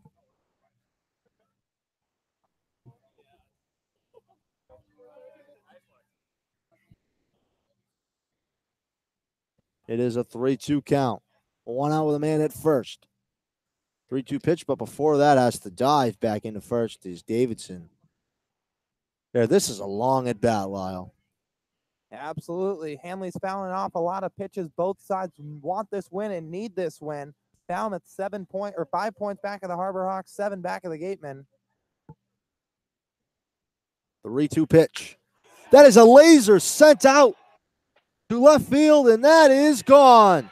But that is off the wall. That's going to score a run. And that's going to do it here at Guy Furrow Field. A great game here today. The Falmouth Commodores walking it off. Here in a great effort by the Harbor Hawks this evening. Looked like it was gone, went right off the left field wall. Matthew Barefoot unable to get in time. In a tough loss today for the Harbor Hawks. Maverick Hanley absolutely scorched that ball. It looked like it was gone off the bat, again being kept in the confines of Gov Fuller Field. But the speedy Logan Davidson taking off with the pitch, scoring from first easily. And a good fight for the Harbor Hawks tonight. When they looked like they had no life, they came back and tied this ball game up at 3 apiece, but just couldn't quite hold on to that tie as it slips away in the bottom of the ninth on a walk-off. It sure does. Well, that's going to do us here with the play-by-play and the color commentating, though. We're going to send it to a break, and when you come back, you'll be able to hear Chris Lucy's voice as he has the postgame for you. 4-3 final here tonight. A great effort by the Harbor Hawks. Just not enough. So long here from Guy Furrow Field. Send it to Chris Lucy and the postgame show.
Back here on the Hyannis Harbor Hawks Digital Network, the Harbor Hawks will leave Gov Fuller Field with a lot to be proud of tonight, but they won't leave with a win. Final score, Falmouth 4, Hyannis 3. A walk-off hit to end things here from Falmouth by Maverick Handley. And Robert Marcello joins me on the broadcast right now. I'm Chris Lucy. Rob, this game got off to a slow start for the Harbor Hawks, but, I mean, the top of the ninth says it all. This team has a lot of fight, and it all started off with a rebound from Pedro Pages after going 0 for 3 through his first 3 trips to the plate. He rips that lead-off double, and at that point, it seemed like anything was possible. It definitely did. The Harbor Hawks really getting going. A valiant effort today. Unfortunately, losing today, but they have a lot to be proud of. And then a walk by Trevor Hauber, who pinch hit for Todd Lott in the spot right after that. Will Holland knocking in the first run of the inning there with a double right after that walk from Trevor Hauber. And how about a bit of a surprise from Chad Gassman, pinch hitting Brady Lindsley for Adam Elliott, a two-way guy at Louisville, but he's been mainly a pitcher for the Harbor Hawks. He just slashed the ball out into the left center field gap. What did you see in the at-bat from Elliott? Definitely patient at the plate. Definitely came up in a big spot there when the Harbor Hawks needed it. With the fans sitting right over here, this place went nuts. I mean, Adam Elliott has been a very reliable ball player for the Harbor Hawks all season long, but I don't think there was a person in the house that expected that big a knock out of Elliott. What do you think, Rob? Yeah, not a lot of people really expected them to even come back from down 3-0. It pretty much looked over here at Gov Furrow Field. A lot of people left, and the people that did stay got a great show. Yes, they did. Bottom of the ninth, not going the Harbor Hawks' way necessarily. A leadoff hit from Will Brennan got things off on an inauspicious note. Then out came Kyle Kemp, and there was a 5-6 putout on a fielder's choice by Logan Davidson. A good bit of defense right there from Seth Gray to get the lead runner, but Maverick Handley getting the walk-off hit for the Falmouth Commodores with a booming RBI double. It looked like it was about to go out, Rob, but it just got off the wall, and Davidson, the speedster out of Clemson, just sent it all the way from first base to score. I mean, Commodores definitely have to be happy to see him getting on his horse and coming all the way around so quickly. That was really, really some nifty base running out of him. Yeah, absolutely. When I first saw it, I called it was out. I thought it was out, and then it landed right off the wall barefoot, just unable to get it in time. And Davidson's speed there just too quick enough for barefoot. And Maverick Handley with his first hit of the night, a double to walk it off for the Commodores here on the Hyannis Arborhawks Digital Network. Final score, Falmouth 4, Hyannis 3. Winning pitcher on this one is Falmouth's Jack Little. The Stanford Cardinal advances his record to 1-1. And Brett Scholes, unfortunately, coming in relief of Kyle Kemp and not able to pick up his first win of the campaign. He drops to 0-2 on the season. And Rob, this is going to be a tough loss to carry into a tough matchup on the road again tomorrow out in Bourne. How do the Harbor Hawks avoid a hangover from a late-inning loss like this? Just kind of have to think about it as a next day. It's a new opponent. First time we're going to be able to go to Bourne this year, so they have to kind of scoop out. Same thing I talked about last game, being able to scoop the park, see where all the good bounces are, and just have to play better. Really proud of the Harbor Hawks' effort today. They just could have quit in the top of the ninth. They played really well. And played to a 4-3 loss, but 3 runs in the top of the ninth inning. Robert, I'll let you jump off the mic. Thank you so much for hopping on. Second half play-by-play man Robert Marcello helping me break down a 4-3 Harbor Hawks loss here from Falmouth. Hyannis losing what was once a 2-game winning streak, once also a 3-game win streak, but we've been over that already with the Wareham Gateman's protest. So a very eventful last couple of games for the Harbor Hawks, picking up wins in Harwich and against Katuitt last night.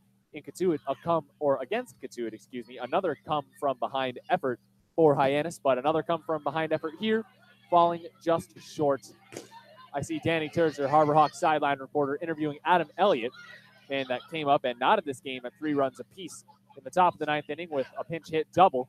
You can catch that on Hawk Talk, on our YouTube page just after this broadcast, and also on our social media. Just follow us on Twitter at Harbor Hawks. You can catch all of Danny Terzer's interviews out there. Be sure to catch highlights of this contest on our SoundCloud page. Just search Hyannis Harbor Hawks. And one last time here from Gov Fuller Field on Arnie Allen Diamond. Final score, Falmouth 4, Hyannis 3. We'll see you tomorrow in Bourne. Start time about 6:30. Hyannis taking on the Braves for the first time down at Doran Park in Bourne. On behalf of our entire broadcast team, I'm Chris Lucy, Robert Marcello on that second half play-by-play call, Lyle Goldstein on the first half. Have a great night, everybody. Thank you so much for spending your evening on the Hyannis Harbor Hawks Digital Network.